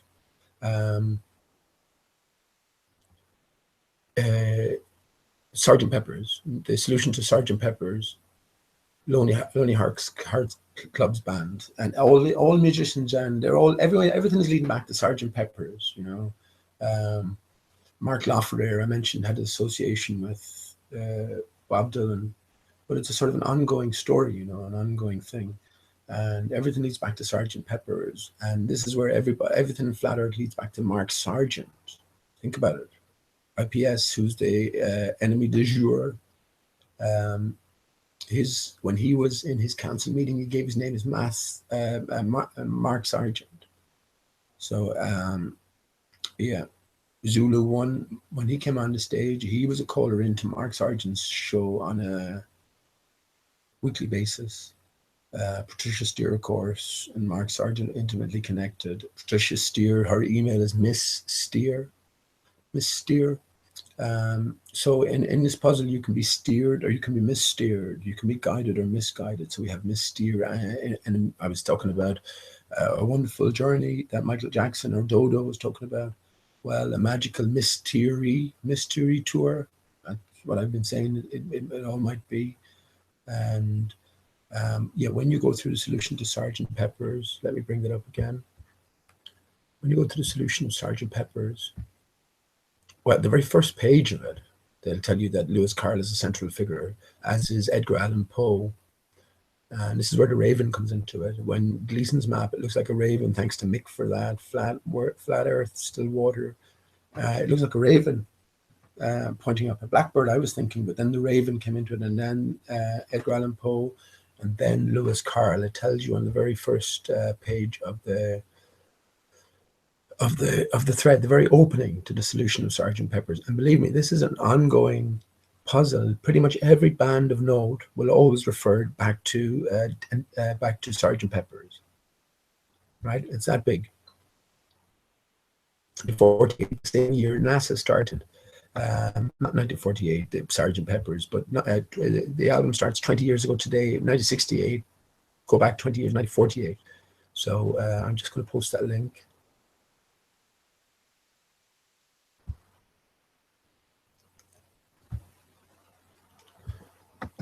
Again, this is just for anyone who wants to take threads a bit further. That's a definitely must read. Sergeant Pepper's. You should, at this stage, you should know. You should have been interested in the Paul is Dead. Paul is Dead is a dodo, fool on a hill, right? Fool. Another word for fool is a dodo. Remember, it said if you drain all the water out, you'd have hills or oversticking land from the rest. When you go to the continental shelves. So a dodo on a hill, yeah. All of these things connect, and a greater story has been told. So we would do well to pay attention, and you would do well. You should know by now that Paul is Dead is another puzzle. We've been said and led. Take everything literally, or at the first layer, you're missing the meaning. But this is the idea about sort of sharpening up your wits, if you will, or realizing what's potentially going on. So it is a grounded puzzle, and then you come to the end, and you realize that the younger Paul, the guy who played the initial Paul, he's only current caretaker of the family home in Liverpool, this is in your face. It's sort of hidden in your face. But again, just like Eric Dubé and Rick Clay, it's not a fucking secret that must be held and kept at all costs, because it could be done much easier. It's like the NASA fakery.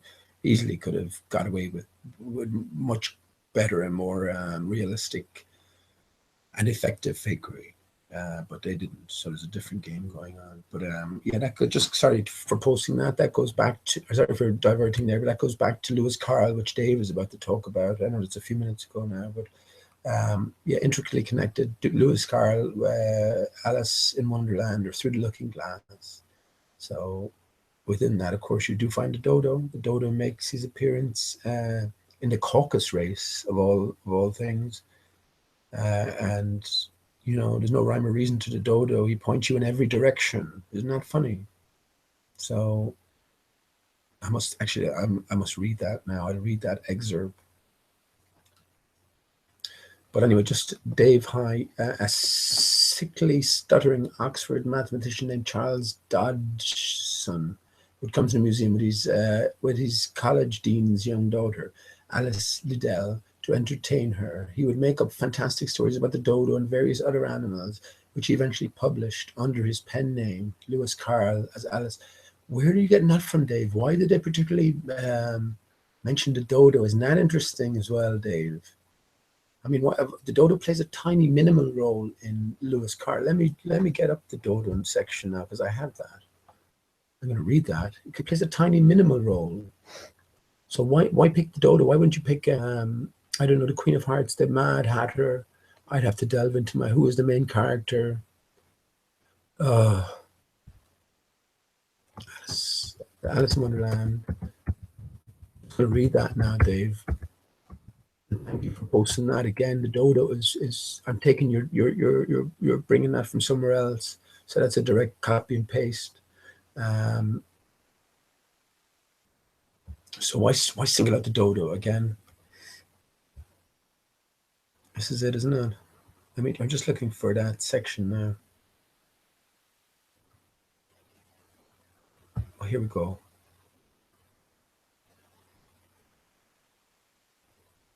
I'm going to read that now. If you haven't, and it's a bit long now, maybe, oh no, it doesn't go all the way down. I'll just see where the dodo's mentioned and where he exits.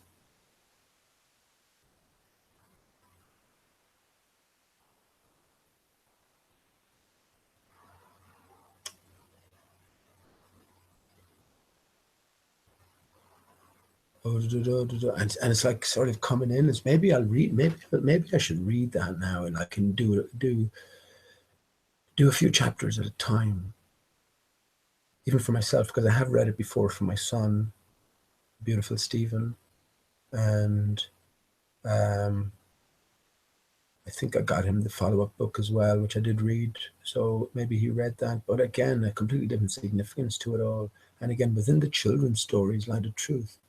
But the collapse of the old system, Rockabye Baby. Think about Rockabye Baby. Rockabye Baby on the treetop. When the wind blows, the cradle will rock. When the bough breaks, the cradle will fall. Down will come baby, cradle and all. So something seriously happened, and baby, the fall of baby, the fall of man. You know, the fall of innocence. This is where all roads lead to, and I'm deadly serious about 420 years ago.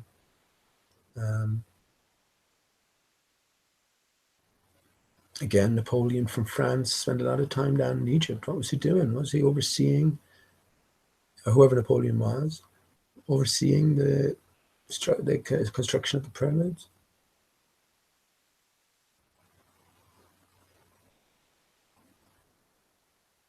Okay, let me. I'm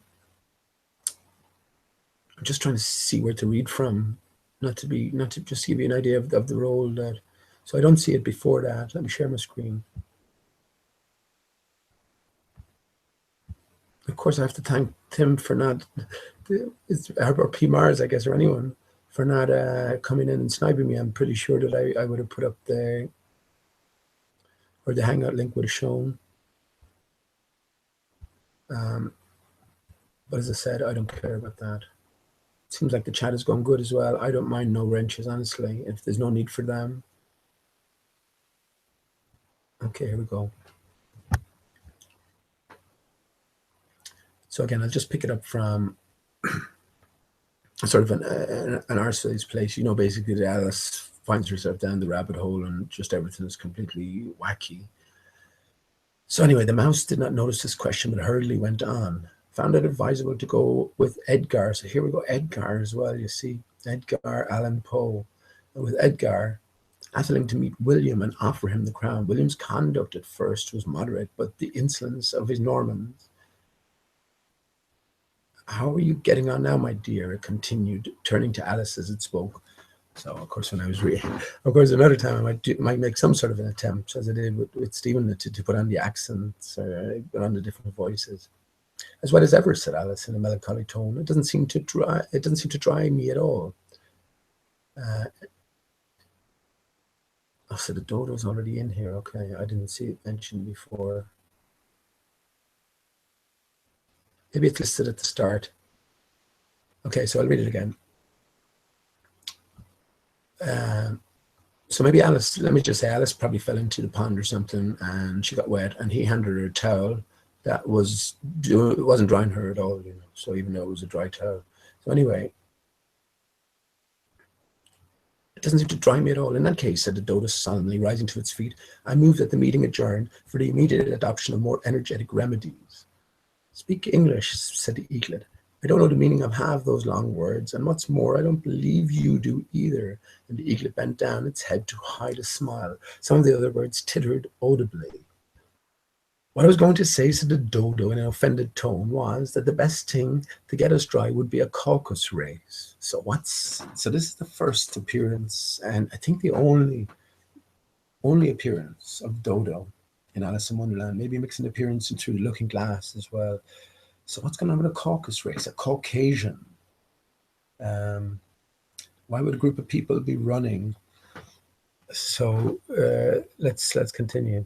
What is a caucus race? Said Alice. Not that she wanted much to know, but the dodo had paused as if it thought that somebody ought to speak, and no one else seemed inclined to say anything. Why? Said the dodo. I wonder what sort of a voice I could come up with for the dodo. You've kind of like a stupid voice, but no, we're going to go the opposite now. See, Fool's Day. April Fool's Day is exactly the opposite. So you'd be pretty unfoolish to realize the true significance of Fool's Day, you know, and where that came from. The true beginning of summer, you know, when the sun starts to make a difference, or starts to sort of come back in the northern hemisphere anyway, where most of the land masses and most of the populations are. So why said I won't try. I'll think of a voice now. Why said the dodo? Not now, but for next time. The best way to explain it is to do it. And as you might like to try the thing yourself some winter day, I will tell you how the dodo managed it. First, it marked out a race course in a sort of a circle. Oh, Dave, hi. Are you what do you call in this, Dave? Are you listening? In a sort of circle. So what else would you lay out? What else might be laid out in a sort of a circle that's connected to the dodo that I have been harping on about? Anyway, the exact shape doesn't matter. I just said that a few seconds ago. I said the exact shape or layout of the flat Earth doesn't matter. It's just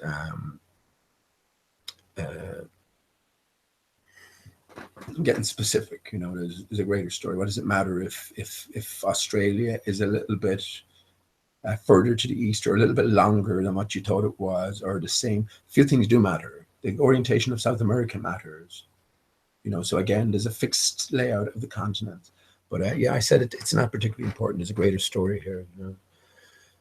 So, but that's funny. Yeah, the exact shape doesn't matter, it said. And then all the party were placed along the course here and there. So all of the party, it's like the population of the new Earth, you know, after the inundation, the rebuilding, I suppose. And there was no 1, 2, 3 in a way, but they began running when they liked and left off when they liked. So it was not easy to know when the race was over. So what sort of a race is this, you know? Maybe the human race, you know? The human, the color of man. You see, we're broken, we're not complete. So we're divided. We're a shade of our former selves. So we sort of went in every direction, and every direction counts, because what does Mark Sargent say? Where you are, where you find yourself is where you are, something like that. Again, that's significant. So we have this human race that goes in all directions randomly and chaotically. Um, right. However, when they'd be running half an hour or so, and we're quite dry again. All right, so they all fell into the lake or something, so they all had to dry off. Ah, Jesus. What did I say about an inundation? Man, this is only occurring to me now. Honestly, I'm just reading this and putting it together with what I've just been talking about. So I'm not like, after reading this and interpreting it this earlier, even though I did read it, but I wasn't thinking in these terms because I just roughly went over it. But yeah, what did I talk about? An inundation, and just before that, they all get inundated, and that's why they're doing this, to try and dry off. Wow. I hope whoever's listening is enjoying this. I mean, this is out there now. This is why I think you should do. Everyone should do Blood Over Intent as well. We're not legal fictions. We're living. And if you want to say that your blood is evil or your intent is evil, well, you're free to do that. That's, to me, like saying 666 is evil. No, it's not. You're alive. You're making it clear you know about the con that's going on, the deception, and you are expressing this to yourself, I think, more than anyone else. It's not about naming or having a picture of some god or other, just an overall understanding that you're part of a greater whole, and that whole includes yourself as well. There is a greater us, and maybe that's what we're awakening to. But this is excellent. I mean, just these two things, and I know that this is how it's going to be now. The more maybe I should do more hangouts like this, because in a sense, I'm not talking to myself, because I realize there's some people listening, and I also realize that people will listen back to this, and I also realize that there are people with an interest in this. I know Millennium has an interest, and of course I know Joe has an interest as well, as he was there at the beginning.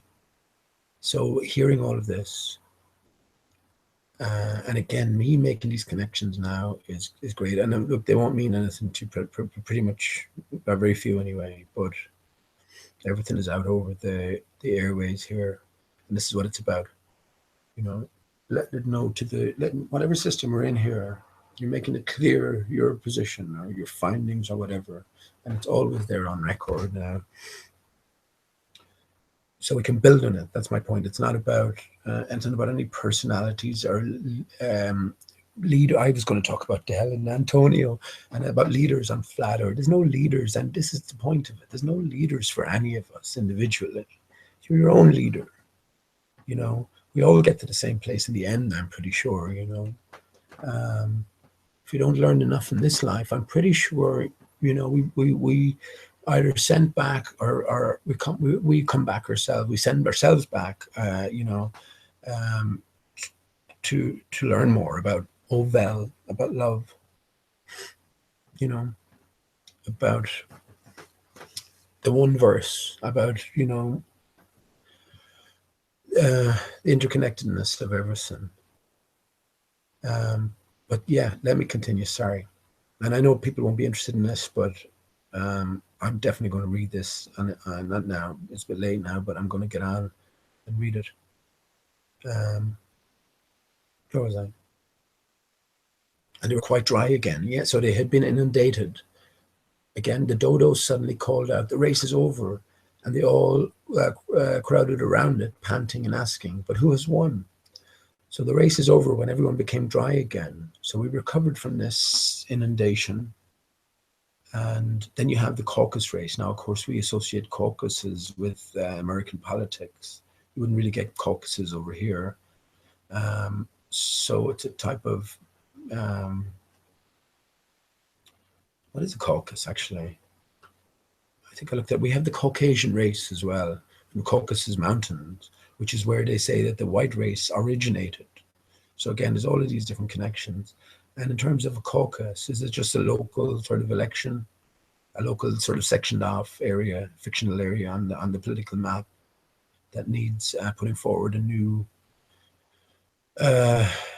civil servant or a new servant of the living man, as opposed to the legal name. They tell the legal name what it is, and they fashion and form the legal name how they like, because it's a dead entity. Um, anyway, his question the dodo could not answer without a great deal of thought. Right.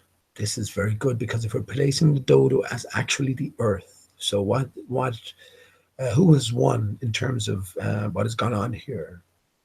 Um, what is the outcome of this inundation and recovery? So anyway, he couldn't answer without a great deal of thought, and it's sad. It's funny that it called it, isn't it? It didn't say he or she, because the rest of them are not, what's the word? It's not metamorphosized. It's, when you attach sort of human qualities to fictional or dead entities, anthropomorphized, right? So that the dodo is uh,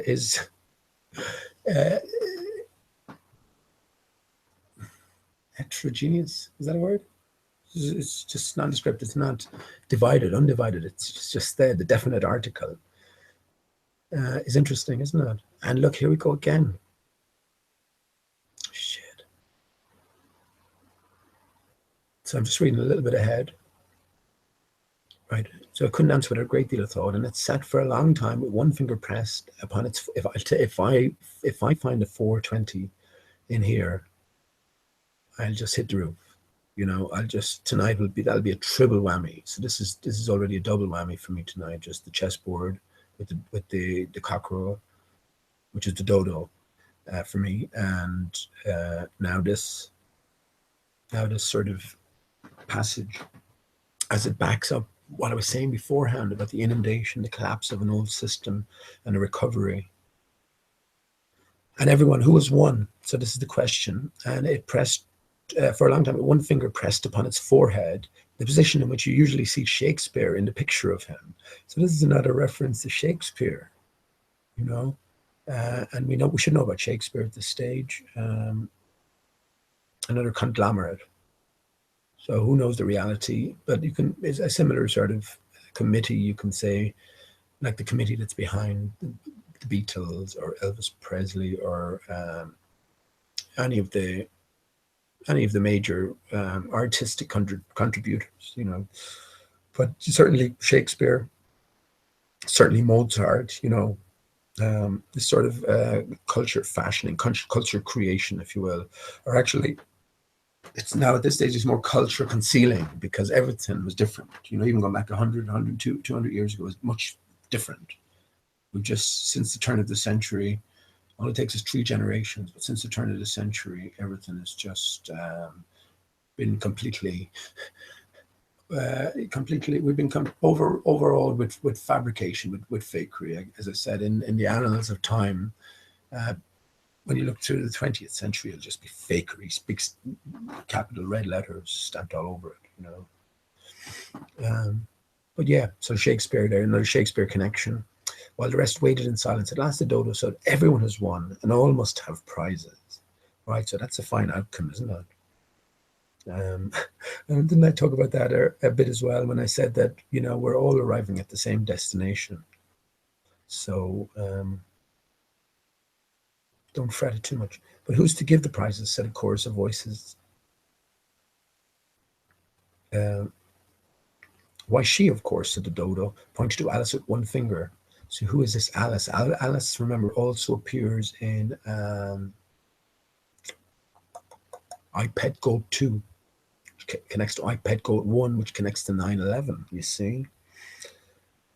So if you're with me, stay with me, because these are all connecting threads, and in my mind anyway, and there is substance to back this up. And the whole party at once crowded around her, calling out in a confused way, "Prizes, prizes." Alice had no idea what to do, and in despair she put her hand in her pocket and pulled out a box of comfits. Luckily the salt water had not got into it. Salt water, my friends. Salt water. This is the inundating force. This ties back into the Holy See, the legal vessel that sails on the oceans of commerce, and it is salt water. I've talked about the earth being 80% land, 20% water, which was most probably fresh. Then we had the inundation and all of the salt water. Did it bring in all of these strange creatures with it from outside, like the Simpsons? You know, I know, let me tell you, and I'll save it for another time. I know how the rainbow came about after the flood. I think I do, and it makes sense when you hear it. You'll say, man, that makes sense. But again, it makes sense within a fantastical sort of wrapping. So anyway, salt water. Again, this is amazing, pertinent, more than ever. And anyway, and handed them round as prizes. What's a comfort? I'm thinking a comfort is let me just get a comfort is a sweet. I'm thinking, is it? Comfort. Yeah, confectionery, consisting of dried fruits, nuts, seeds, and spices coated with sugar candy. Okay, that's interesting in itself, isn't that? Oh, but the confectionery of the day, your Mars bar of the day. I guess if they did it today, they'd be handing out M&Ms or something, M&Ms. 33, if you turn the M's aside. Isn't that an interesting choice of confectionery? But they all refer to something. They all do,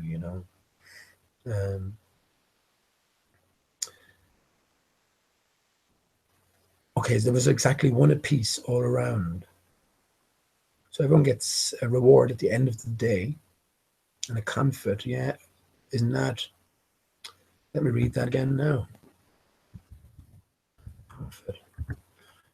Because again, natural living, fruits, nuts, seeds, spices, coated with sugar candy. Yeah, she didn't hand around like chicken drumsticks or lamb's liver or something like that. She didn't do anything like that. No, because that's not what we're about. If we had to slaughter our own food, rear and slaughter our own food, a very different story would, for the vast majority of people, unfold. I told this before. I met a guy who was a butcher, just worked for one of the local meateries, and for years he spent his time just killing animals and slaughtering them and etc. and doing everything you do in that business. And I, maybe I was a vegetarian, not vegetarian, was I off meat at the time? If I wasn't, I would have been back on it, but would have been off it previously, on and off a few times, But yeah, I said to him, man, tell me if I'm wrong, but it has to take a toll on your soul, destroying all these animals, for the sake of the bellies of the masses. And yeah, you could tell in his eyes, that it did, and he admitted it. He admitted it there and then. And yeah, so dried fruits. This is our reward, getting back to a natural way, not seeds, spices coated with sugar candy.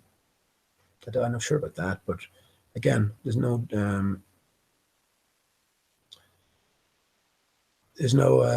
shoulder of beef in there or sausages, and she whipped out a few sausages and handed them around. So again, getting back to nature. So all of this, everything here is in reference to something, to a reality. It's none of the words or none of the scenarios are chosen accidentally. And again, if we discount, but if we understand or consider that Lewis Carroll, just another Shakespeare, another Mozart, and it's a conglomerate behind telling a story, and the clues are all there to be followed. And I'm fantastic clues tonight, honestly. And if I was just here looking at this on my own, I definitely wouldn't. I wouldn't have probably thought in those lines. It's a different thing when you're sort of completely alone, thinking and reading or whatever. Different things will occur to your mind, just working in a different way. But that I realize I'm talking to somebodies that I've spoken to before. Yeah, has helped. Okay, and let me get to the end now because times are passing. So it's actually one apiece. But she must have a prize herself, said the mouse. Of course, the dodo replied very gravely. What else have you got in your pocket? All Alice. I'm just thinking about the name Alice. All ice. All ice. So are we surrounded in a boundary that's all ice? I do think so. Where the boundary hits where this fleur de lis, where the boundary hits the land, you have dripping conditions, and when you have dripping cold waters, you have ice, and you can see over time, and it wouldn't take that much time, you could see masses of ice building up. So all ice, Alice. Okay. And that's exactly what I think is happening, by the way. The sun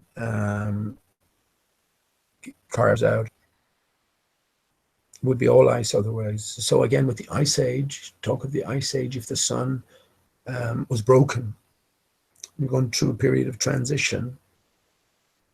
Compared to old times, you might have a vast covering of ice, especially imagine it was a real sort of battle, and defenses were weakened but not destroyed, and over time defenses were rebuilt. Then you would imagine the ice would gradually decline. Yeah, so that's another issue about the ice age. Yeah, I have to think about that. Actually, I never sort of let that enter into my consideration. What are we dealing with here when we talk about the ice age? Could it have possibly covered most of the Earth? I don't think so. I think it might have covered areas. So the sun would always be doing what it's doing, right? But the barrier itself would have collapsed. So, and that could have been for the space of, who knows, a few years could see that freeze over to a massive degree, and a few more years then could melt it over, So I'll have to take that into consideration. Could it all have happened within 420 years? Yeah, I think so, man. There's nothing we can settle on now as being truthful 300 years ago. 400, did Leonardo da Vinci even exist?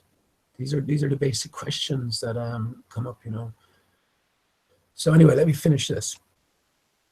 But she must have a prize herself, said the mouse. Of course, the dodo replied very gravely. Is Alice Isis? Alice Isis? We have talked about the divine feminine. Of course, the divine feminine has been rejected consistently by the church in recent time. Again, I don't think the church goes back that far, So the divine feminine has been ousted, but is making a comeback big time. If we remember the end of the movie Gravity with Sandra Bullock, and interesting that Sandra Bullock was chosen Patricia Steer. Isn't it funny that a steer is a castrated bull calf, and Antonia came out with those charges laid against Patricia? I think they might be true. I think we are dealing with possibly, and I don't ever mean any offense. When I have already called Patricia out as an actor, and I said I'm not in any position to judge, nor would I want to judge the man or the woman. If we are doing something wrong or we are acting against our fellow man, knowingly and for materialistic reasons, then there's a price to be paid. Or for whatever reasons. Now we can understand, we can imagine scenarios where there are tough decisions to be made, but yeah, Patricia Steer. Sandra Bullock. Sandra Bullock is a transgender. Telling you as well in one of her movies, I can't remember which it was. I didn't even see the whole. I just saw the start of it. At this, she was like a cop, and it just cuts to the television, just an innocuous scene. But they're talking about trachea shavings. Now, in order for a man to become a woman, in that sense, you have to shave down the voice box or the trachea. Will also interfere with pitch and voice. You can also control and handle these things. So that was interesting. They're telling me that there and then. And I'm just looking at the picture. Look at how androgynous Alice looks here. Look at this. Now these are interesting as well. Look at the initial drawings that went with Lewis Carroll. Again, I had the book. can I go the other? Look at that, man. That is spooky, isn't it? It's almost like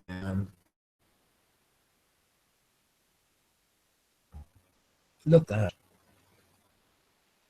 See, this stuff that is transgender. Why would they could make Alice feminine? This is like Beavis in a Beavis in an early acting role. That's a man. That's a boy's face, an angry sort of dark boy's face as well, isn't it?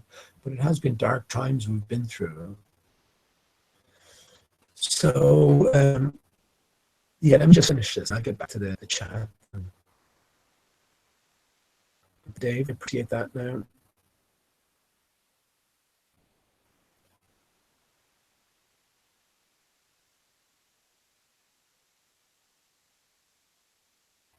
Sorry. But just surprise yourself, said the mouse. Of course, the dodo replied very gravely. What else have you got in your pocket? He went on, turning to Alice. Only a thimble, said Alice sadly. Hand it over here, said the dodo.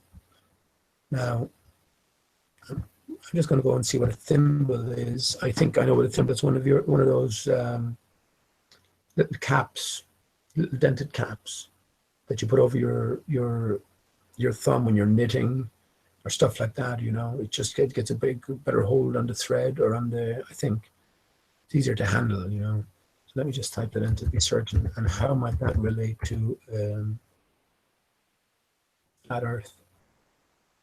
Yeah, small metal or plastic cap with a closed end, one to protect the finger and push the needle in sewing. Okay, so you don't prick your finger every time you're okay. Okay, it's like a metal suit then, a short metal tube or ferrule. Okay. So I'm thinking there's the only vague connection there, a thimble being sort of the dome, the barrier. If the barrier was collapsed, it collapsed to a central core, and there still would have been a protective layer, a protective barrier around us, decimated as it was. So that's interesting as well. Again, everything is significance, and if I'm not reading in the correct significance, well, that's just how it goes. You can't get everything right. Can't get anything right, I guess. It's just somehow expressing it. And if you have any ideas in chat, anything occurs to anyone like that day, please share them, because this is a journey, friends. I mean, this is all very serious, and this is where we're being led. We're being led to figure out has happened. What was the situation? What happened, and what is the situation now? And I think we're making great strides. The dodo itself. Let me just go in here now. Jeez, look at this. I didn't intend to talk about. I intended to talk different stuff. This is very drawing of a dodo. What I contend is, if you can picture the wing, you have the hand look under the wing. Isn't it interesting here? And it talked about, look at that, the thimble. That's interesting because I identified the wing as the north center. The ridiculous wing on a bird like that. This obviously is a caricature, and it's not a caricature. The dodo never existed, right? But look at the hand under the wing, and then I just looked up thimble that you put on a finger, right? And I talked about a protective zone, protective barrier, collapsed barrier. What I was going to say is the north center is here, so X marks the spot. Here we have South America. This is just roughly speaking, right? Roughly speaking. Here we have South America. As it wraps up and around, comes up around, hey, Mexico here. Mexico, and here's North America. Interesting, I'm looking at this certain lead regarding actual continental sizes, and I think I found an excellent lead. So here we have Canada going around here as it connects to Russia and Asia, all the way around to India, all the way around to here. Then you have, like up here. So then you have Africa extending around here. And then you have the ocean, where the boundaries of the oceans are. Again, if the sun travels in an ellipse, if you can imagine, you see my cursor going around, not quite like that, because correct dodo now, but you know, pretty much around like this, on like a elliptical shape, as the Earth is said to go around the sun. So again, everything is reversed. That's very interesting. But more interesting is this, and here we go as well. There's always with a dodo representation up here, and I think that that's supposed to be Australia. I'm not saying this is it in this drawing, but I can show you that another up here at a fixed distance. So this is another clue, whether Australia was found later because it was separated, whether the water has been drained over the years, you know what I mean? Has the water been, the inundated water, is it been drained out? Are we getting to a situation where it would easily be drained out? Who knows? Who knows what sort of system we're really engaged in? But look at Alice's face again. Like a scolded young child. I'll definitely have to go back and I'm going to read this one out. Save that. This is excellent. This has cheered me up a little bit. I haven't been feeling too well, but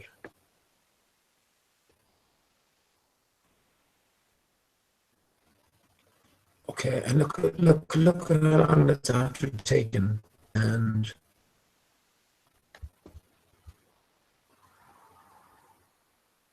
yeah, the dodo leaves shortly now. Hang on now. I'm just trying to see, because if he didn't leave, I was just going to leave it. Here's the dodo. Then they all crowded around her once more while the dodo solemnly presented the thimble, saying, "We beg your acceptance." Right. Right. So you're free to think what you like in terms of association there. I guess we have to define Alice as well. And all of us, Alice, all of us. Isn't that interesting now? Isis, Alice, all of us. That's three, all ice. So again, that name is chosen, like Mrs. Olalai was a victim chosen 9/11. Pretty not victim number one, but she definitely was a victim there. And Delqua can clarify this, but I couldn't find the reference to her again. Not that I certainly sure, trust my memory, that she was listed. And then at the time it was noted that she was taken out of the list. So it was like one of those things slipped in. Have a read of this, like in the Hangouts here. I'm putting in the Hangout link. You know, take it out in 10 seconds, you know, that sort of thing. So Alice, yeah, all of us. Alice. Us. Alice. Alice. Alice. So look, very interesting. We beg your acceptance of this elegant thimble. And when it finished this short speech, they all cheered. So a time of celebration. Alice thought the whole thing very absurd, but they all looked so grave that they did not dare to laugh. That she did not dare to laugh. And as she could not think of anything to say, she simply bowed and took the thimble, looking as solemn as she could. Now remember, all of us are something better than this. I'm going to play, not tonight, next time. I'm going to play, I'll have to remind myself, Spaceman by the Killers. And that is so revealing, and it's so connected to all of this as well. And you actually see birds. You see bird. Oh.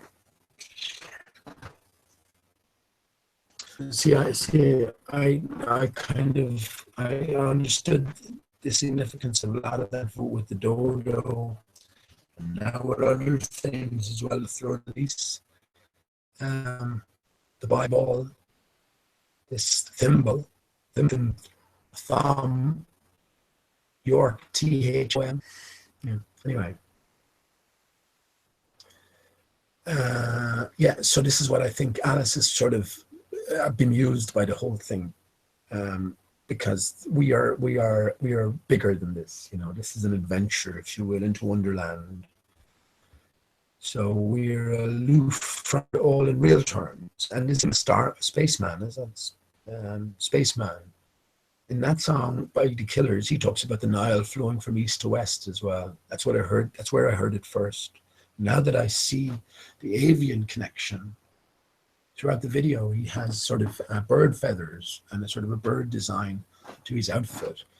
But yeah, at the very start, he stresses that, you know, we come from elsewhere, and this is not a reality, if you will. This is all an illusion. Comforts. This caused some noise and confusion as the large birds complained that they could not take, choked, and had to be patted on the back. Okay, well, I can have an idea what that's referring to, but that's just like how things developed afterwards, you know. However, it was over at last, and they sat down again in the ring and begged the mouse to tell them some more. So I think now that's a while. Let's just see if he's mentioned again. I think so, very short.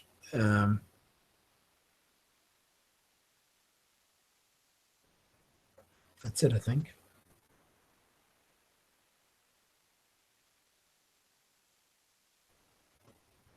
Well, excellent.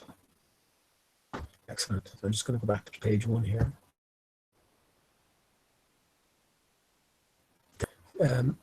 Is that deep inside the rabbit hole? What do you reckon, Dave?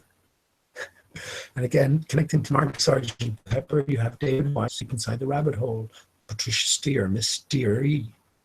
So all actors on the Flat Earth stage, and again, when I say actors, I mean people who are presenting themselves as other than what they really are. There's no judgment against the man or the woman. If they're doing this for deceptive purposes and for evil purposes against mankind, well, I know that we know that there's a price to pay, you know, and we probably punish ourselves the harshest. But I do entertain, of course, the thoughts that there's a different game at play, so I would never judge the man or the woman. And that's all. That's all there is to it. But deep inside the rabbit hole, not a coincidence, man. Not a coincidence. Mark Sergeant Pepper again. Orlando Ferguson map, another clue. Orlando Ferguson. You know, no clues. So that comes back into significance. That's coded itself. I think in that we'll find the nature of the dome. It's mirrored again. We're into the looking glass. So if we have the flat Earth layout, right? Let's just go with it for a second. We have the flat Earth layout. In the dodo, right? We need a continental size. I think that's there as well. The most accurate in terms of actual landmass sizes representation has come out recently. Again, all of these things are there found. So the way I'm thinking is when that is connected to the dodo, it should wrap around almost perfectly. You know, when scaled down properly, because the dodo is always, and I know where to go for the official dodo representation again. It was just redone a few years ago, easily found on YouTube, and a few adjustments and adaptations were made to the size of the dodo.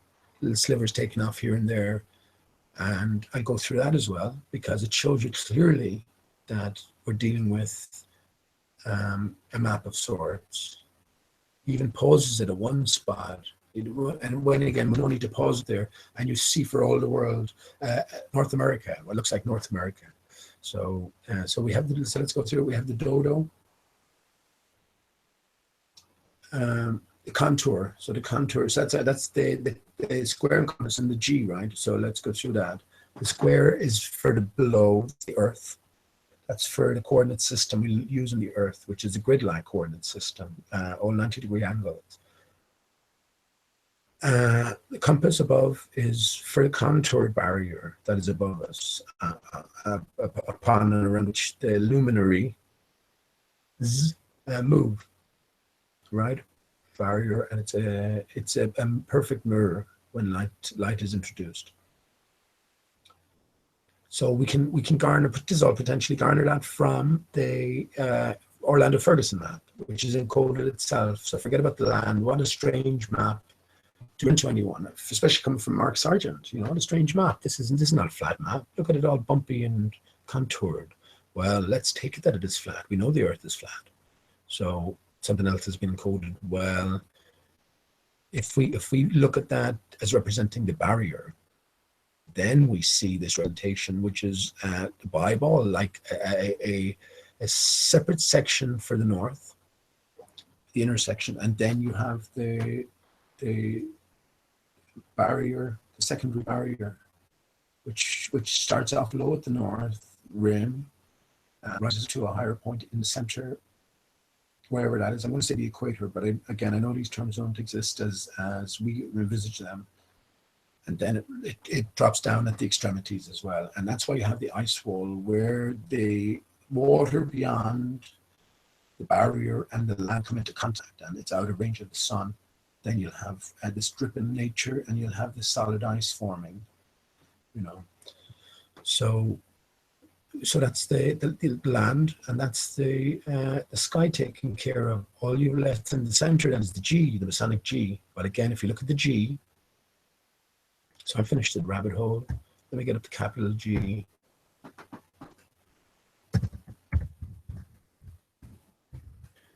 I'll go back to the text in a second.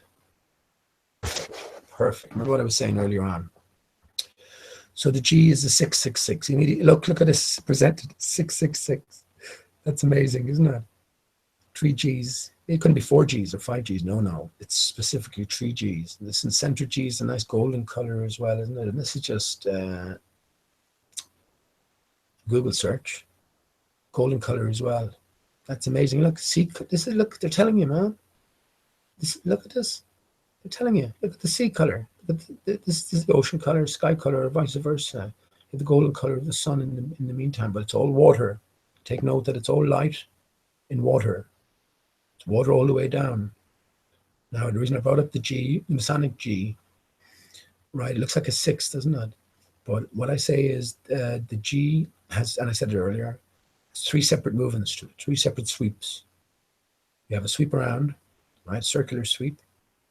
Then you have a vertical sweep, and then you have a horizontal sweep. It's a circular sweep, a vertical stroke, and a horizontal stroke. Now,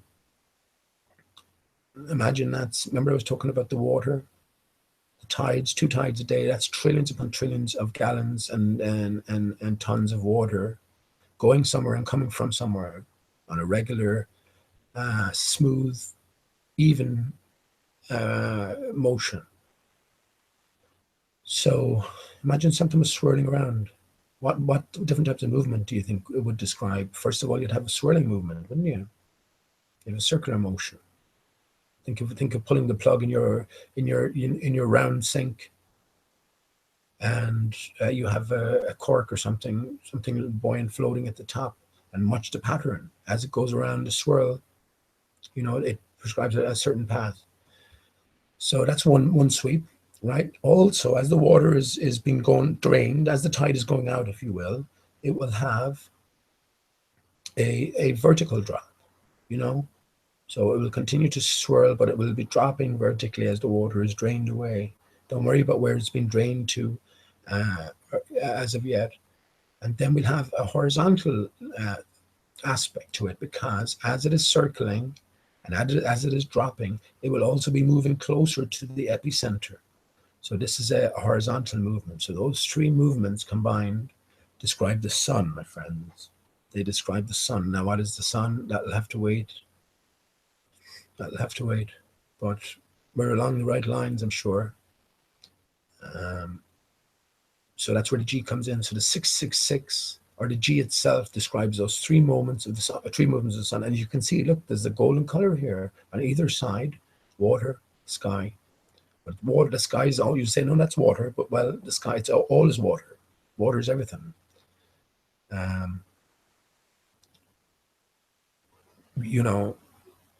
This is cool now, because, again, this was just a random search. So the 666, again, connects to the FFF, because 6 was a later addition to the alphabet. So they're telling you that G is significant. Okay? So this is why it's significant. And don't be afraid of these numbers anymore. And when 666 is the mark of the beast, well, again, the sun is broken. And what beast is he? Is this in reference to who caused this destruction? That's a deeper question, isn't it? And that's again something Genesis 1, Genesis 2. I know why Lord God, whoever it is, I know why Lord God produced the rainbow as a covenant, a sign that nothing like this would happen again after destruction. I know why that is. And when I tell you, you'll understand it. It will just it will resonate with you because you go, fucking hell. I mean, but that's where the G comes from. Again, the 666. So yeah, it usurped the sort of certain position. But as you saw with the FFF is 666 with the French Football Federation, and yeah, all these clues are there. So what remains to be described is what the sun is itself. So that's what we have. We have the Earth described by the dodo. We have the shape and nature of the dome described by the Orlando Ferguson map. And again, the continental sizes will be picked up from someplace else. And all we're left then is what is the moon, what is the stars. I know what that is as well. So if it is the case, well, it will be easily provable as well. Again, it's just making sense. It's making sense in a sort of nonsensical way. We have to consider things we never ever would have dreamed of considering. You know, this is why all this information is coming out here. Mark Sargent is a sort of hit and run. He will place certain importance on certain things. And this is the thing about the Orlando Ferguson, perfect. Or the roulette table, he used to describe it. And if you add up the numbers on the roulette table, you get 666. This is telling you here, look what's after adding up on my screen, 666, 3 Gs. So this is your Orlando Ferguson. This is telling you that this is a clue. Now you have to decode it. And you have 2 angels on both sides. So what I'm thinking is those angels are telling you which way you have to mirror it, you know, and if you mirror it in the way that we've been told, then you will see that the land becomes flat, and what we're actually seeing is the contour of the dome, the barrier above us. So again, we can go elsewhere for actual continental relations, and we can go elsewhere then for I'm thinking just sky height. You know what I'm thinking is everything is on average 111.1 kilometers, and I say that because that's the distance chosen for 1 degree of latitude on a globe Earth. And globe Earth is nonsense in every sense, but that doesn't mean you can't learn anything. And everything that they've presented as fact can be checked, you see. You know, this is where they have to be accurate to a big degree, because otherwise you'd have students all over, PhD students, busting the discrepancies between observation and empirical evidence and this theory, you know, this globe fact, if you will. So what we can do is take their information, flip it 180 degrees, and then we have some sort of grasp on the truth.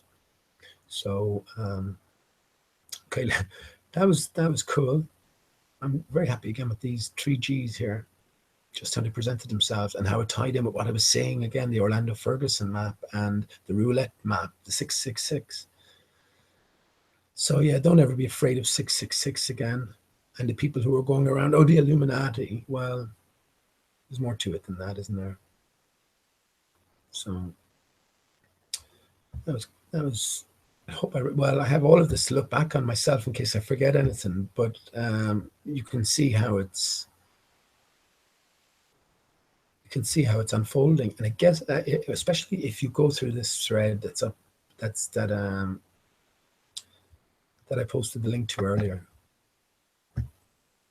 And listen, I'll tell you, to be honest, I haven't looked in a bit now, but I anticipate maybe a little bit of trouble in the chat, because this is not saying that it's anything, but yeah, some nice thoughts been expressed here and some sort of corroborations.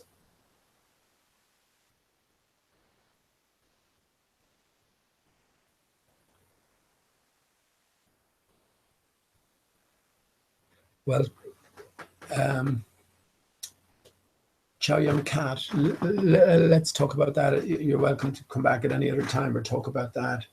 I might be able to give you a few pointers on regarding the moon and why that's an interesting. It's impossible for you to photograph um, the unlit face during a waning gibbous, and looks like it just ends. I think I can get what's going on there as well. I remember we're dealing with holes of mirrors, contoured mirrors at that. So let me just, sorry about that. Let me just go back and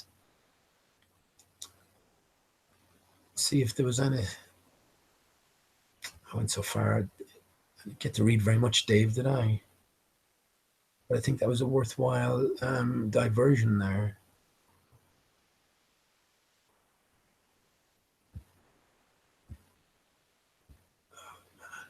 Oh yes, geez, I have so much to read, Dave. So look, I hope that was a worthwhile diversion.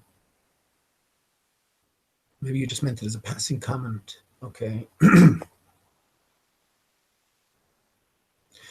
Cooler asks, this is going back a bit as well, but just briefly, Jed, skeptic media as yes, makes perfect sense. Think about it, a light being shone and moving in circles. How would you perceive it based on your relative position to it? This is what I said to Jed at the time, and he couldn't understand it, how the moon was upside down. Well, it's going to be, isn't it? If it's a light that's circling, depending on what type of circling motion, then will depend on what you're going to see. So, okay, gosh, I'm gonna read through most of the comments later on anyway, because I like to. So in the comments, in comment sections in general, where there's open discussions, there's always some excellent uh, points raised and issues talked about, as long as there's no deliberate um, intrusions and deliberate obstructions and antagonists, then you can get some excellent ideas generated. When you do have these antagonists, it sort of throws a spanner in the works. So I'm glad to see that without any spanners, that the chat has gone relatively calmly from what I can see. So that's good. The parts of the moon's face that aren't lit up, they seem non-existent in some waning photographs, even the high exposure ones. Waxing has everything. I'm not concerned with it so much. Well, again, that makes sense to me. That makes sense to me.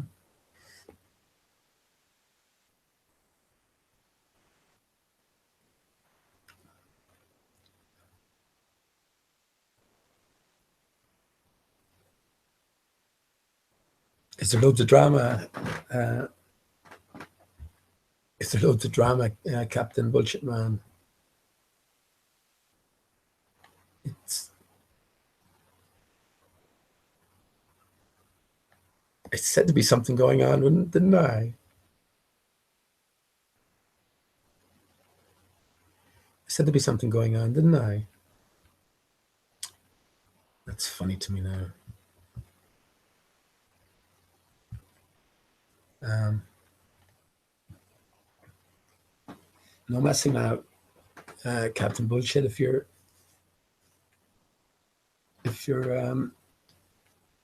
interested in hanging around, I don't want to have to use any wrenches or kick anyone out.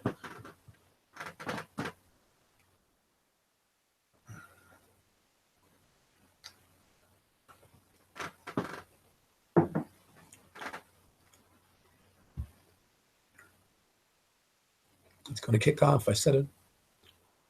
In the final stages, man. That's why Chris Effie showed his face. We're in the final stages.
Um, this is just a reference to the opening song. I won't stay on too much longer.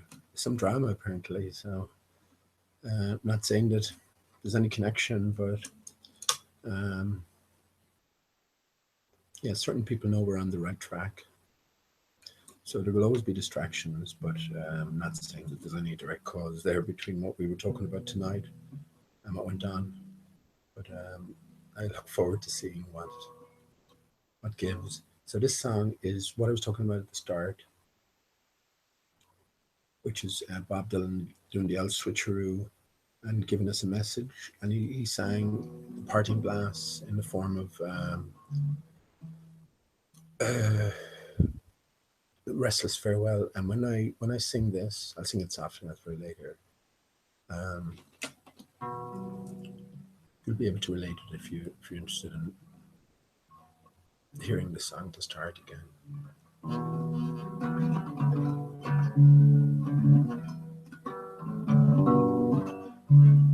Oh, of all the money that e'er I've spent it in good company. And all the harm that e'er I did, alas, it was to none but me. And all I've done for want of wit to memory now I can't recall. So fill to me a parting glass. Good night and joy be with you all.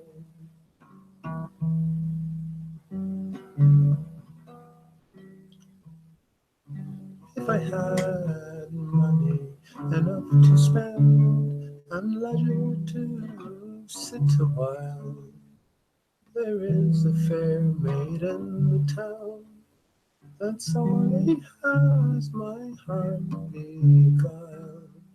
Her rosy cheeks and ruby lips, I own she has my heart enthralled. So fill to me a parting glass. Good night and joy be with you all. Oh, old comrades ere I had, there's sorry for my going away. And all the sweethearts that e'er I'd had, they'd wish me one more day to stay. But since it falls to my lot that I should rise and you should not, I'll gently rise and softly call. Good night and joy be with you all. Good night and joy be with you all. So you can see, pretty much stolen, but that's the nature of the beast, I suppose. And there are people who are profiting from it, and there are real, I'm thinking, evils in this world, but have they been conquered? Well, we have to conquer the evils within, I suppose. Um, this is the thing, isn't it? Anyone wants to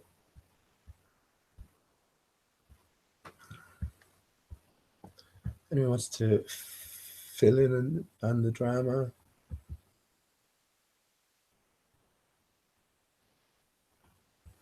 I don't see any inkling of what type of drama it is, but we'll find out soon enough, I guess. Um, Let me talk about the Antonios. Yeah, let's start it off it again. I mean, just completely diverted into different areas, but the challenge there. Well, yeah, Antonio's justified in a way. You know, that was very half-hearted with his apology. If you call someone a plagiarist, I think it's a serious charge to be laid against somebody. For instance, if we held Einstein in high esteem, as we have done, we all have done if we've shown an interest in science, and then we found out he was a plagiarist, he would drop big time, in your opinion, of course. You know what I mean? So to make that claim against somebody, whether it would be someone famous that you have never met, or whether it be someone in person, that's a pretty serious thing to say, I should imagine. You know, so Antonio had a right to defend himself, and Dell's apology was it was sort of it was half an apology, half-hearted. So Antonio then being Antonio exasperated it, and again it's all drama. So um, whatever fight may or may not go ahead, whatever one will knock the other down, and that'll be it. What will be proved, I don't see. But if someone wants something,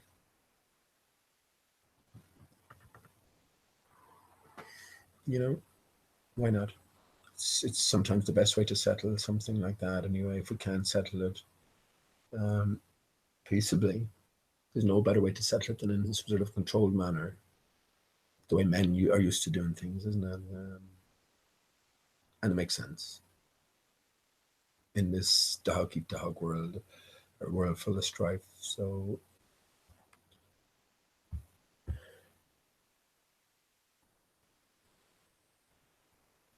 yeah, I seem to be. Let me just see. I've seen come through. You see how dog eat dog world, a world full of.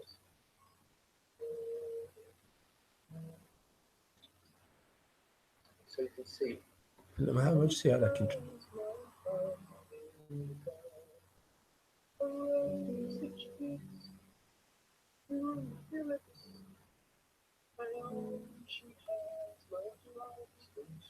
Okay, my camera. That's fine. My camera looks weird. Maybe I should get it back at full resolution again. But it sound seems to be coming through okay. But sure, who cares anyway? Um, I've definitely, I've definitely benefited a little from tonight, a lot from tonight, with a few different realizations. So, um, yeah, whatever they need to do in regard to their fight, Dell definitely shouldn't have taken down the video, but it was an outburst. And then everyone comes under the spotlight then. And look, indeed, we all have to come under the spotlight. Dell comes under the spotlight for me. Why won't he deal with other issues? It's like Antonio said. Let me address that. Antonio talking about William Cooper. Um, well, William Cooper was another actor on the stage, as far as I'm concerned, anyway. Did he talk about flat Earth? Hmm. I'm sure he would have known about it. This flat Earth thing isn't just a secret unfolded yesterday or yesterday. So did he talk about that? Um, or was he just another layer in the deception? I think the latter. You know, and he was an actor. He exited stage left. Probably came back as another actor. I've heard Jordan Maxwell mentioned as a possibility. But I'm not too. I don't care anymore about this. I know actors. I know a script is just laid before us, and so as I said to in a text in a message underneath the video, why haven't you been speaking about 9/11 hoaxery, 9/11 media and victim fakery? Why haven't we heard your voice? Like, why haven't we heard the voices of others, like who admit to believing in them, like Vegan Warrior, like Wesley, like Zulu One, uh, someone anyway, and like others, like IPS, of course, John LeBon. It's an ever-growing number. Delqua, Millennium, and many others. You know, so why? But as someone in a position like Antonio's, why are we hearing daytime, nighttime stuff and your private stuff with Patricia, who's another actor? When why can't we be hearing like um, 9/11 media fakery? You said you're a truther since Tiananmen Square. That also seems to be a hoax, Antonio. You seem to be pushing hoaxes. I'd like to hear what you have to say about Manchester. Why aren't you speaking about these things? You say you don't want to introduce these things to flat Earth. You want to keep it separate. Look at the shit you have introduced, man. I've a good mind to play I will maybe line that up next time. Is play the video of you when you were attacking me consistently. for maybe an hour and a half at Pancho Pete's Chan. I might play that the next time because you're talking about everyone being narcissistic and psychopathic. These are words you throw around very easily, and when you look at it, um, and you look at it as a strategy as well of people who are actually these things that they accuse others of being. Not to say that you're not engaged in an act here, but is it a coincidence Patricia Steer is called Patricia Steer when Steer is a young castrated bull calf, which is exactly what you say Patricia is, or was anyway, when the transformation must have happened. Get the get the get the fucking ball bag. Get the fucking ball bag. I should try my Scottish accent. Maybe put a few Mars bars. Put a few Mars bars in the deep fryer. Get the fucking ball bag. You knob cheese. That's classic, instant classic. I know it's used all the time as well. I'm sure in Scotland, knob cheese, but it's an instant classic. And um, yeah, so you're not clean in any sense, Antonio, in that sense. And you're Jewish, and you're not Jewish at the same time. I haven't heard you talking about the Holocaust. You're saying Matt Boylan, um, you know. So what are you actually doing? What are you talking about? Talking about the sun tracking. Everyone's going to track the sun now. Well, have you decided what the sun is? Have you decided what if there's a barrier, first of all, have you decided what the shape and contour of the barrier that the sun is projecting against, if that's indeed what it's doing? You know? Yeah.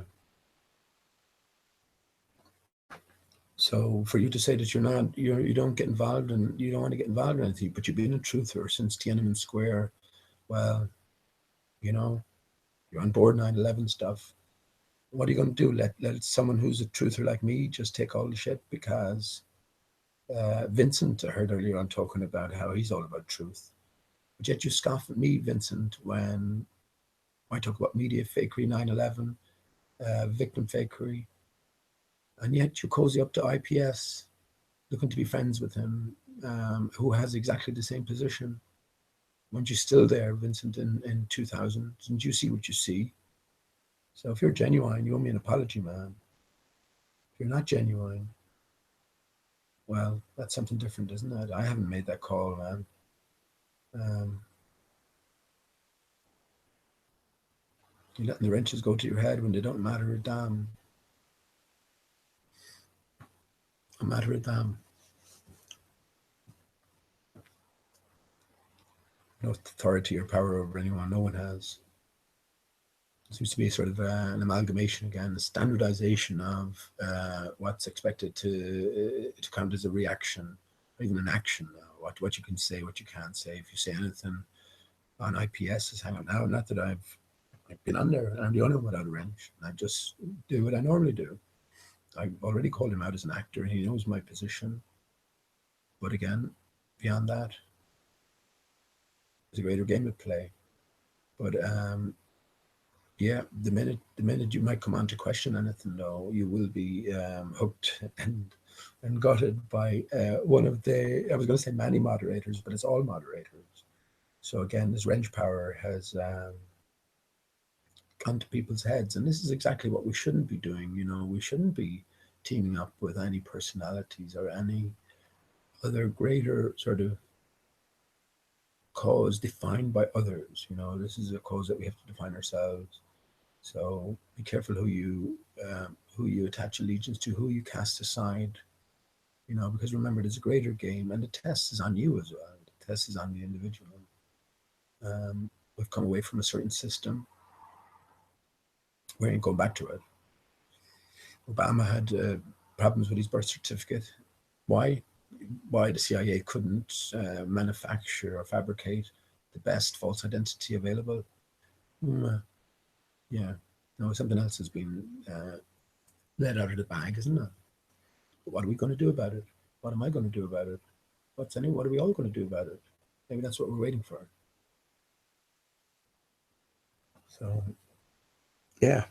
So that's why I called you an actor, Antonio. Any honest truther who came across these truths, would be saying it. What have you to lose? This is the truth. If we expose media fakery, then the House of Cards comes down, especially if you have a united front.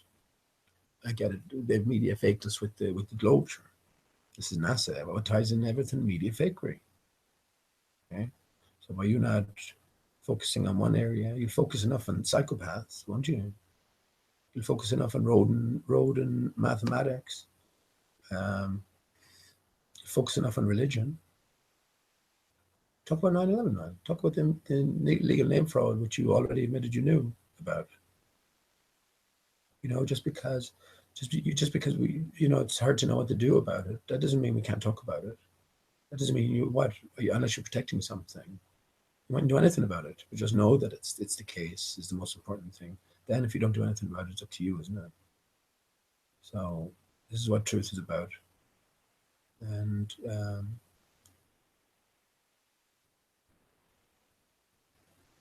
we do well to pay attention. Like I said, Matt Powerland already told you he's an actor. Mark Sargent, actor. They're all actors, chosen for the roles. David Weiss, Isa. Weiss is another. Wants to punch me in the face when I talk about media fakery and 9/11 hoaxery, but yet cozies up to IPS. Doesn't make sense, does it? Unless, yeah. I have to mention something as well. I'm sorry, Martin, I'll have to mention this again. It's nothing against you. I mean, I just want to know the truth of the situation. I've had questions asked that I had to ask about the Jewish people, or what the system is. I mean, how am I looked upon? Is anything but a Jew looked upon in the lowest of terms? And it seems to be an alive question because people have showed a certain awkwardness about answering it. So when I asked you, were you a Hungarian Jew? That was against the backdrop of you talking before about Jews in a derogatory sense. And as far as I was concerned, you definitely weren't a Jew. You talked about all the money and the wealth that was pretty much always on show as attached to Jews as opposed to any other grouping of people. But when I asked you then, were you a Hungarian Jew, someone else told me that. And when I asked you that, you lost it. I mean, there was no need to lose it because if you were lying to me in the first place, that's not on me, man. I mean, you can ask me if I'm Jewish, or you can ask me if I'm Catholic or whatever. You can ask me anything you like, and I'll give you a yes or no answer. But if that is the truth, then I'm the one who should be upset because you talked about the Jews in this sense, in this sort of separate sense, you know. And if it turns out that you are Hungarian Jewish, well, it would explain.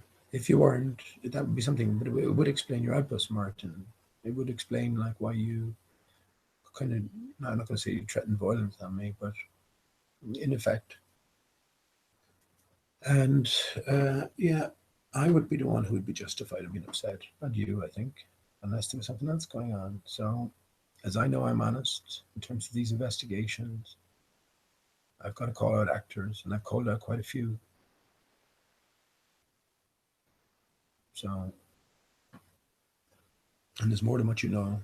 All the ballers are actors. If a baller is still here, I mentioned that earlier on, Anthony Riley, um, dealing with Mike West. Yeah. So again, they're just perseverant, and there isn't an inch you give in them, and that in itself will tell you that you're dealing with actors. So the flat Earth is infiltrated at every level, every level. Eric Dubay himself, Eric Dubay, Rick Clay, you know, saying it's so, but there's nothing that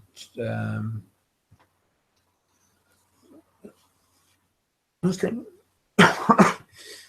that doesn't tie back into some form of deception, some sort of acting role. Again, not to place any judgment on anything.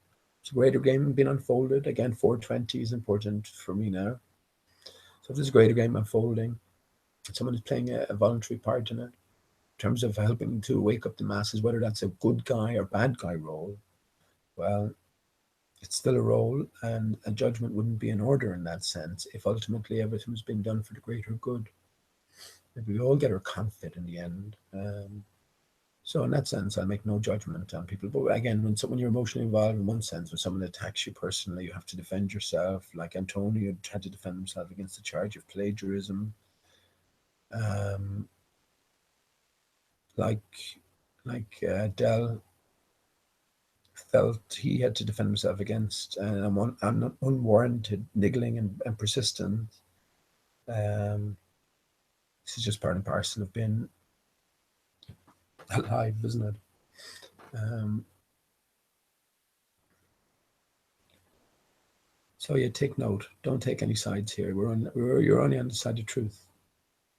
You've been encouraged and been sort of deflected, been steered away, uh, etc., all the way along the path. But you've also been helped. So if you know how to look in the right areas and know which areas to look in, so take heed. That's all you can say. Who am I talking to here? Nobody. Myself. Whoever might listen. But it's the safest way to go, and it's the individual's journey. Don't get caught up in the drama. That's the best thing. That's all I can think of. Everything's unfolding anyway.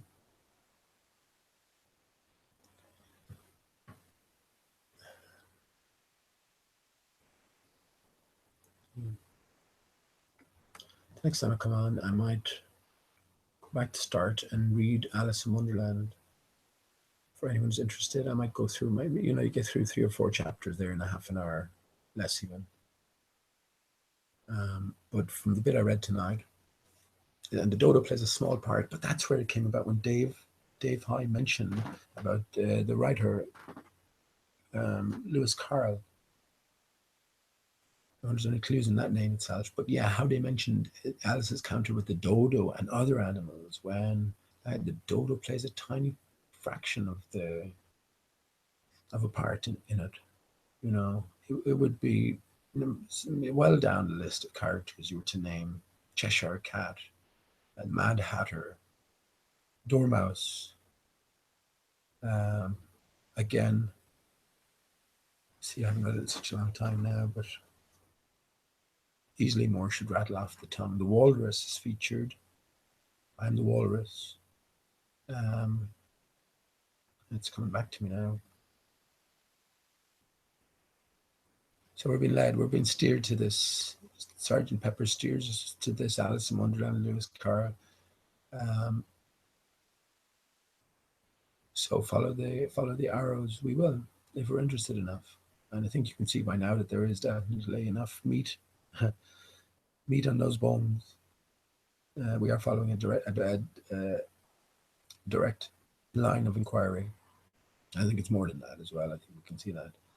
But yeah, just because the dodo was singled out. Another interesting little fact, alongside the Michael Jackson and the Thom Yorke connection. So I think everything is sort of tying together. I'll be interested to see what sort of drama there is tonight.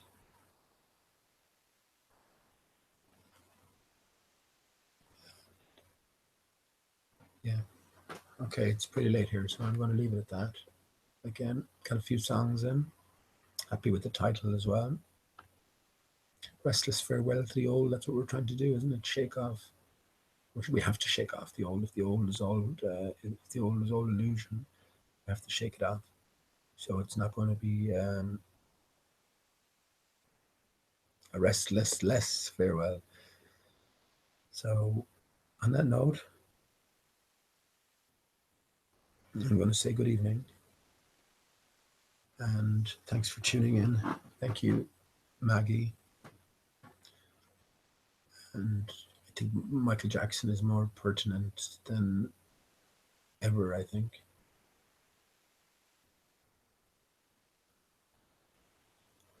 So, okay, friends, and I might be back sooner than I think, actually. Again, I'm going to start reading some of Alice in Wonderland and looking for other clues. As we see, the dodo is just a small part because there's a greater story. Just again, we find out we're living in a flat Earth. Well, that doesn't tell us anything about anything really. It doesn't tell us well what exactly is a part of, what exactly is the real story that's going on here. Um, so we have to expand our minds beyond that. Look at the true questions, and that's why the dodo plays a small part with, but a significant part. Caucus race that says everything to me. It's a scattering, you know. But yeah, small part. So there's a greater thing at play. And Alice, all of us, that sounds about right to me. So we're on this journey, and it was noteworthy in the original accompanying cartoons or animations, whatever you want to call them. Alice, very boyish look. So this is the new world we've entered, and yeah, I think we have to keep an open mind on everything, which is what I tried to do. Last thing I'll mention is Ali B. Or not Ali, yeah, Ali B. Oh man, I hope you're embarrassed about the last night. It's nonsense at this stage. You know, to call people who are looking at news stories with a critical eye, critical mind, and making a judgment, call them cunts is, in the terms that he meant it anyway. In terms of denying any deaths of children. Well, if it didn't happen, then there's an onus on us to report that. There's an onus on us to say that didn't happen and why. So when you look into the why, Ali, you find out that the reasons are adequate enough to make the call. We're dealing with another hoax. And when you're dealing with hoaxes and set up affairs, no real people get killed. Real people wouldn't participate in that in the open. This is not how we work, and this is not how everything works. You know? So to me, that was when a man, you might blame the alcohol, but you sounded pretty coherent. And when you have that sort of language and about you, when you have had a few drinks, that's the true. And I know you're an actor as well, acting a role, but that's the true. It's the true view that I certainly have the right to say that I don't want to entertain it, no matter even if it is and I know it is an acting role. But I've sort of learned, and I can move on from that. Like I won't entertain Mark Taylor anymore. I won't hate him, or I won't entertain Paper Explanator unless he comes on camera and proves that he's not Chris Effie. Because I see what's going on here, and I move beyond it. So yeah, this is what we have to do. We have to separate ourselves, I think, from certain things, certain people. That's just what we have to do. After we see certain things, we don't have any allegiance to anybody. So we're free to do as we wish, even if it leaves you um, outside the crowd. So be it. I'm thinking. Don't compromise yourself. Um, yeah. Again, standardization is a new word. It's a standard way to react. It's a standard thing to say and not to say. So an amalgamation then between the different splinter groups, if you will. There's always a sort of connection running through smoothly all of them. The two most dangerous within this game, I'm going to say for the moment, the two most dangerous groups are the Jewish contingent, is what I found, the Jewish contingent and the Bible literalist contingent. And Jibby, I have to say it, man. I asked you a question today. You're normally very quick to answer questions. When someone's talking about you being Jewish in the chat, and I just asked you, were you Jewish? And you didn't answer. Because, of course, you have this connection between with the Bible literalists as well, who are the other group that I label as the most dangerous in flat Earth. So this is a concern for me, Jibby. So you'll understand why, of course. But yeah, this is the nature of the arena we're in. One step at a time. Again, things are hotting up, so keep your wits about you. Keep your heart strong, and we'll talk soon. Well.